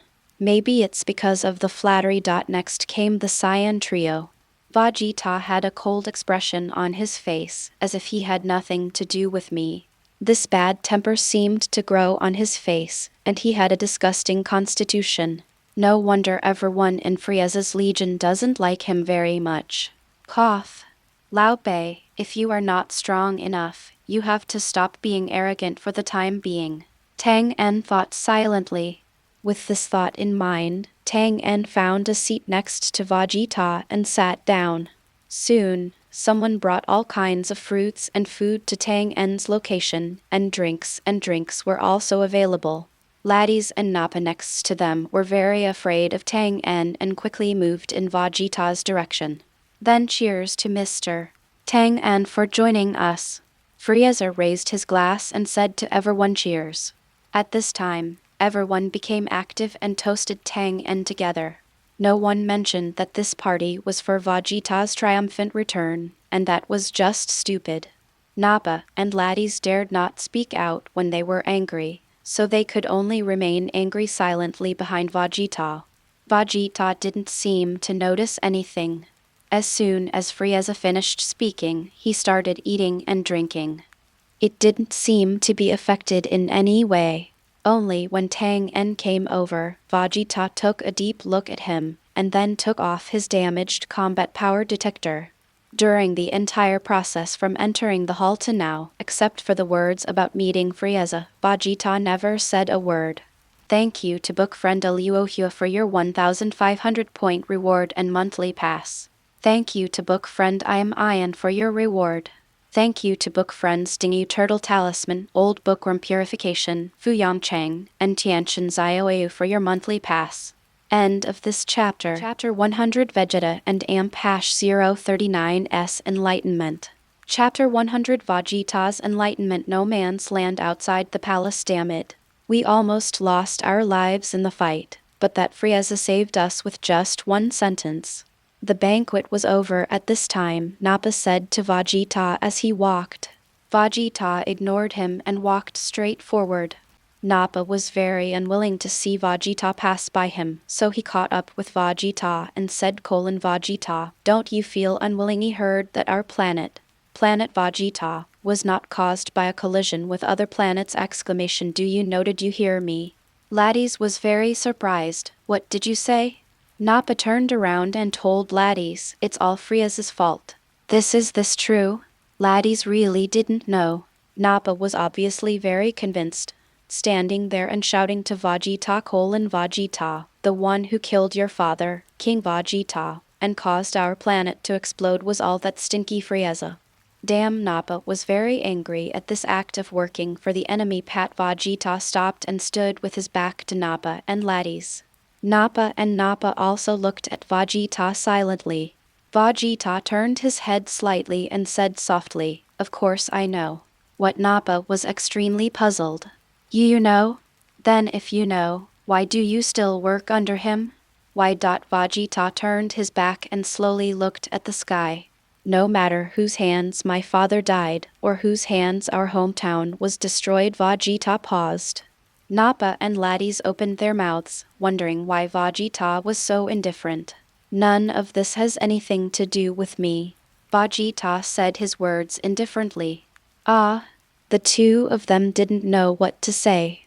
Hee hee. Vegeta regarded these as very ordinary. In this world only strength is real. Vegeta raised his head suddenly, and the airflow around him changed, soaring straight into the sky. The strong stand at the top and dominate everyone. A gust of wind blew over, blowing the clothes of the three people. Vegeta clenched his fists with determination and courage! I know that Frieza has bottomless and terrifying strength. There is no way I can defeat him now. Vegeta's fist made a crisp sound. But just watch. We Saiyans have the blood of the fighting nation flowing in our bodies. As we accumulate combat experience, our strength will become stronger and stronger. Vegeta was extremely unwilling. He was actually more sober than everyone else. Suddenly, Vegeta turned around and revealed his ambition to Nappa and Nappa. I will definitely become stronger. Vegeta said every word. Next, I will take Frieza's place and completely dominate this universe. Nappa and laddies were stunned without saying a word. After a long time, Vegeta loosened his clenched fists and muttered to himself, I believe I will definitely have this strength. Nappa and laddies didn't dare to gasp loudly. Unexpectedly, Vegeta had already had the idea of defeating a monster like Frieza. Let's go. Vegeta turned around as if nothing happened. At this moment, Tang En also began to prepare to return to Planet Stan, riding in Frieza's Legion's spaceship. At the same time, a large number of scientific researchers were attached to the spacecraft. When Tang En left from Planet Stan, he himself didn't feel much. But Tang En really carries the hope of all Stan people and is the savior in the true sense. Finally, the spacecraft docked on the planet Stan. Don't panic, it's me. Tang En jumped down and said to Asubal and others on the side. Mr. Done? Jiger looked at Tang En and asked curiously. This is immediately afterwards. A large number of aliens of all shapes and sizes descended from the spacecraft. However, these people have almost no combat capabilities and only know how to work on logistics construction. So Tang En briefly explained to everyone what he had done. Everyone felt dizzy and unbelievable when they heard it. Are they now part of Frieza's Legion? His identity change was so fast that they were caught off guard. In the blink of an eye, the terrifying existence turned into their own protective umbrella. By the way, you guys should disperse and start building the planet's logistics. Tang En said to the hundreds of scientific and technical personnel behind him. Yes, Lord Tang En. Everyone was divided into teams, each responsible for different projects. Send some tribesmen to help them, Asubal ordered to a soldier behind him. Then I will share a good thing with you, Tang En said to the Stan in front of him. Good stuff. Ace repeated in a low voice. Right. Tang En took out a universal capsule from his chest and then threw it to the ground. Boom. A gravity chamber rises from the ground, surprising everyone. Some black technologies on the Earth are really unreasonable. Tang En couldn't help sighing. Asubal once told Tang En that the main reason why she became so powerful was because of an experience she had when she was a child. When carrying out a task of picking fruit trees, the originally safe area unexpectedly exposed a crisis for the first time. Many large creatures came to this area inexplicably, leaving everyone at a loss. Soon, members of the team died one after another trying to protect Asubal, who was still a child. The pain of losing a loved one caused Asubal to faint. When she woke up again, she found that all the beasts around her had been killed by herself. Afterwards, it was even more miraculous. Asubal's strength suddenly improved by leaps and bounds, and he was out of control. This kind of thing. Tang En analyzed it and found that this race had room for improvement. Similar to Earthlings, some kind of internal or external factor is needed to stimulate his potential. This is the gravity room, used to help you with high-intensity training. But I only have one at the moment, and the number of people you can enter at one time is very limited. Tang En explained to everyone. Practice? Kaiser and Ace looked at each other, very puzzled. Twain knew that the stars of Stan had a long history of foreign troubles, so they must have their own way of exercising. But Tang En believes that the gravity training in the Dragon Ball world will definitely come in handy. Tang En felt the gravity of this planet, which was like the Earth. However, the average strength of Stan people is much higher than that of people on Earth, and they are particularly outstanding in terms of speed. Tang En believes that the potential of Stan people should be of great development value. Now that he has become their nominal leader, it is always good for them to become stronger. After all, he will not waste much energy. Thanks to book friend 20,171,129,210,539,517. Ming Yan is a very knowledgeable person and voted for me from a lecturer. Thank you. End of this chapter. Chapter 101 Arrival at Kaiou Planet. Chapter 101 Arrival at Kaiou Planet. To practice in the Dragon Ball world, one must master the method. Even a breath or a movement is very particular, and the foundation of all strength must be based on aura. At least this is the case for most people. Let's give a ready-made example. As a Saiyan, a fighting race, Vegeta has fought countless battles in the universe, but his strength has not improved much beyond that of an ordinary high-level Saiyan warrior. When he came to Earth, he only had a combat power of. This is because Vegeta's talent is rare in the history of the Saiyans. But since Vegeta came out of the Earth, his strength has begun an effective expansion period. Kaiou, Dodoria, Sabo, Gerdo, and Jess were killed by Vegeta one after another. Even the remaining members of the Jinyu Special Forces were finished by Vegeta. After all, Sun Wukong is still too kind to his opponents. From this perspective, the core of Frieza's army, those who were far superior to Vegeta, all died in Vegeta's hands. Then, within a few days on planet Namek, Vegeta's combat power directly exceeded the million-level level. He can even fight Frieza in his fourth form for a few minutes. Although this is a buff that blocks Saiyans from dying frequently and becoming stronger, Tang En feels that there is another more important factor. That is to master the practice of Kai. Although this move is really the foundation of the basics and to Vegeta's level, he can learn this move just by looking at it twice, but this move is indispensable. This is the only thing Vegeta has learned from Earth, and it has become a completely different point between him and the rest of Frieza's legion. Even the first major breakthrough of Earthlings such as Klin Yamcha Tianjin was because he and others first arrived at the temple and practiced for a while. After mastering the Kai cultivation method, the subsequent strength will be improved exponentially. This is the truth Tang En has long understood. So 3 days ago, Tang En conducted an experiment on Asubal. Tang En wanted to see if she could progress further through her cultivation in the gravity chamber after mastering the breath. If this happens, it also shows that Stan Star is really worth investing in. In time, it may not be able to become his helper in the universe. Sir Tang En, do you have any instructions regarding the training plan for the android army?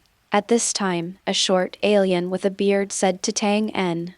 His name is Brumbly. He is the leader of scientific researchers on this planet, and he was sent by Frieza to assist Tang En. Well, of course there are instructions. After all, this is a very important matter. Tang En nodded in thought and continued, by the way, you can tell King Frieza that I plan to take 5 years to complete this process. Brubly knelt down on one knee and said to Tang En, "Everything is strictly according to the arrangement of the adults. Well, I first need a year of preparations, and you must transform planet Stan into what an advanced planet should look like within this year." Tang En patted Brubly on the shoulder, and the corner of his mouth showed a slight curvature. For this kind of technology, he doesn't need time at all. It's nothing more than a question of the strength of the artificial human being created. Remember not to disturb my research within 1 year. Brumbley shed a drop of sweat and responded quickly. Although he didn't understand why Tang En didn't let them help, he just agreed. After all, the guy in front of him is a ruthless character who can even beat Kaiou to death. Follow orders. Tang En nodded. After all, his primary goal was to practice, so he had no time to stay on this planet. After arranging everything, it's time to leave. Tang En looked at the sky. He already had a new place to go.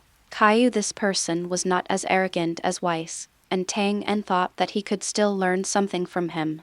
Then, Tang En walked into the house and spent most of the day writing down his feelings about breath. "I'm amazing. There is no one wiser than me in the world." Tang En boasted about the results he had written and was very satisfied.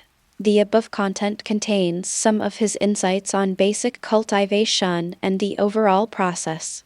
It is definitely the most suitable for these races who have not experienced systematic cultivation. "Hey, Jig, help me give it to your clan leader," Tang En said to Jiger, who was waiting outside. "Okay," Jige responded. Then he opened the door and walked in. What about people? Disappeared. Done. Jige tried to shout, but no one responded to him. Jiger had no choice but to walk to the front of the table, and there was some white paper in a conspicuous position on it, with dense handwriting written on it. Cake picked it up. "There are 2 or 3 things you need to pay attention to regarding the overall theory of basic martial arts and breath practice." Well, Jiger was a little confused. "What is this?" "Wu tilde." Tang En exhaled. It was so convenient to move instantly. The air here is quite good, and the green environment makes Tang En feel relaxed and happy. Tang En stood on the path of King Kai. At this moment, he couldn't help but grinned and moved his body easily. After all, the sudden 10 times gravity still made him slightly uncomfortable. Boom! Exclamation A. "Ah!" The King of Kai roared loudly after being awakened. "Who is this? Why are you so reckless?" Exclamation. The King of the North Kai was frightened for a moment, and he was about to fall asleep just now. Damn. Wow. It's so dangerous. Tang En wiped off his sweat and said in embarrassment he didn't expect to be hit by this thing just as soon as he lost his mind. At this time, because Tang En was hit by the car, the upper part of the car directly embedded his waist.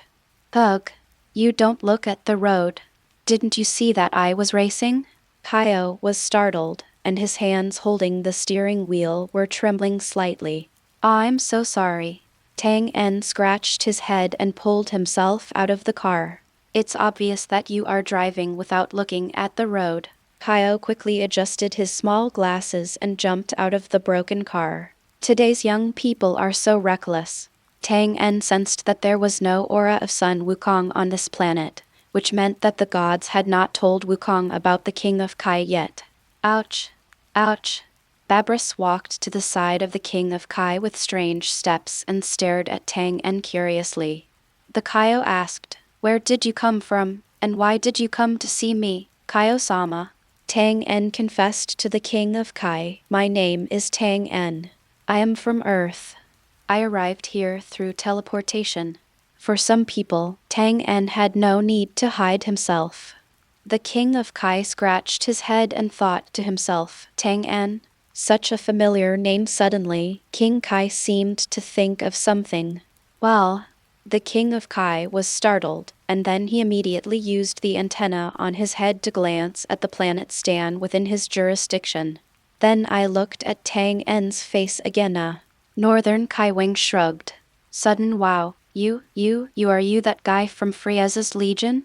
The Northern Kai King was horrified for a moment. "Help. Thank you, book friends, for your monthly pass to recall that clear sky tilde end of this chapter. Alright, legends, that's it for today. If you're ready for the next chapter, smash that like button and flood the comments right now. Remember, we've got 3 days to prove this story needs to continue. Subscribe so you don't miss the drop, and I'll meet you in the next audiobook.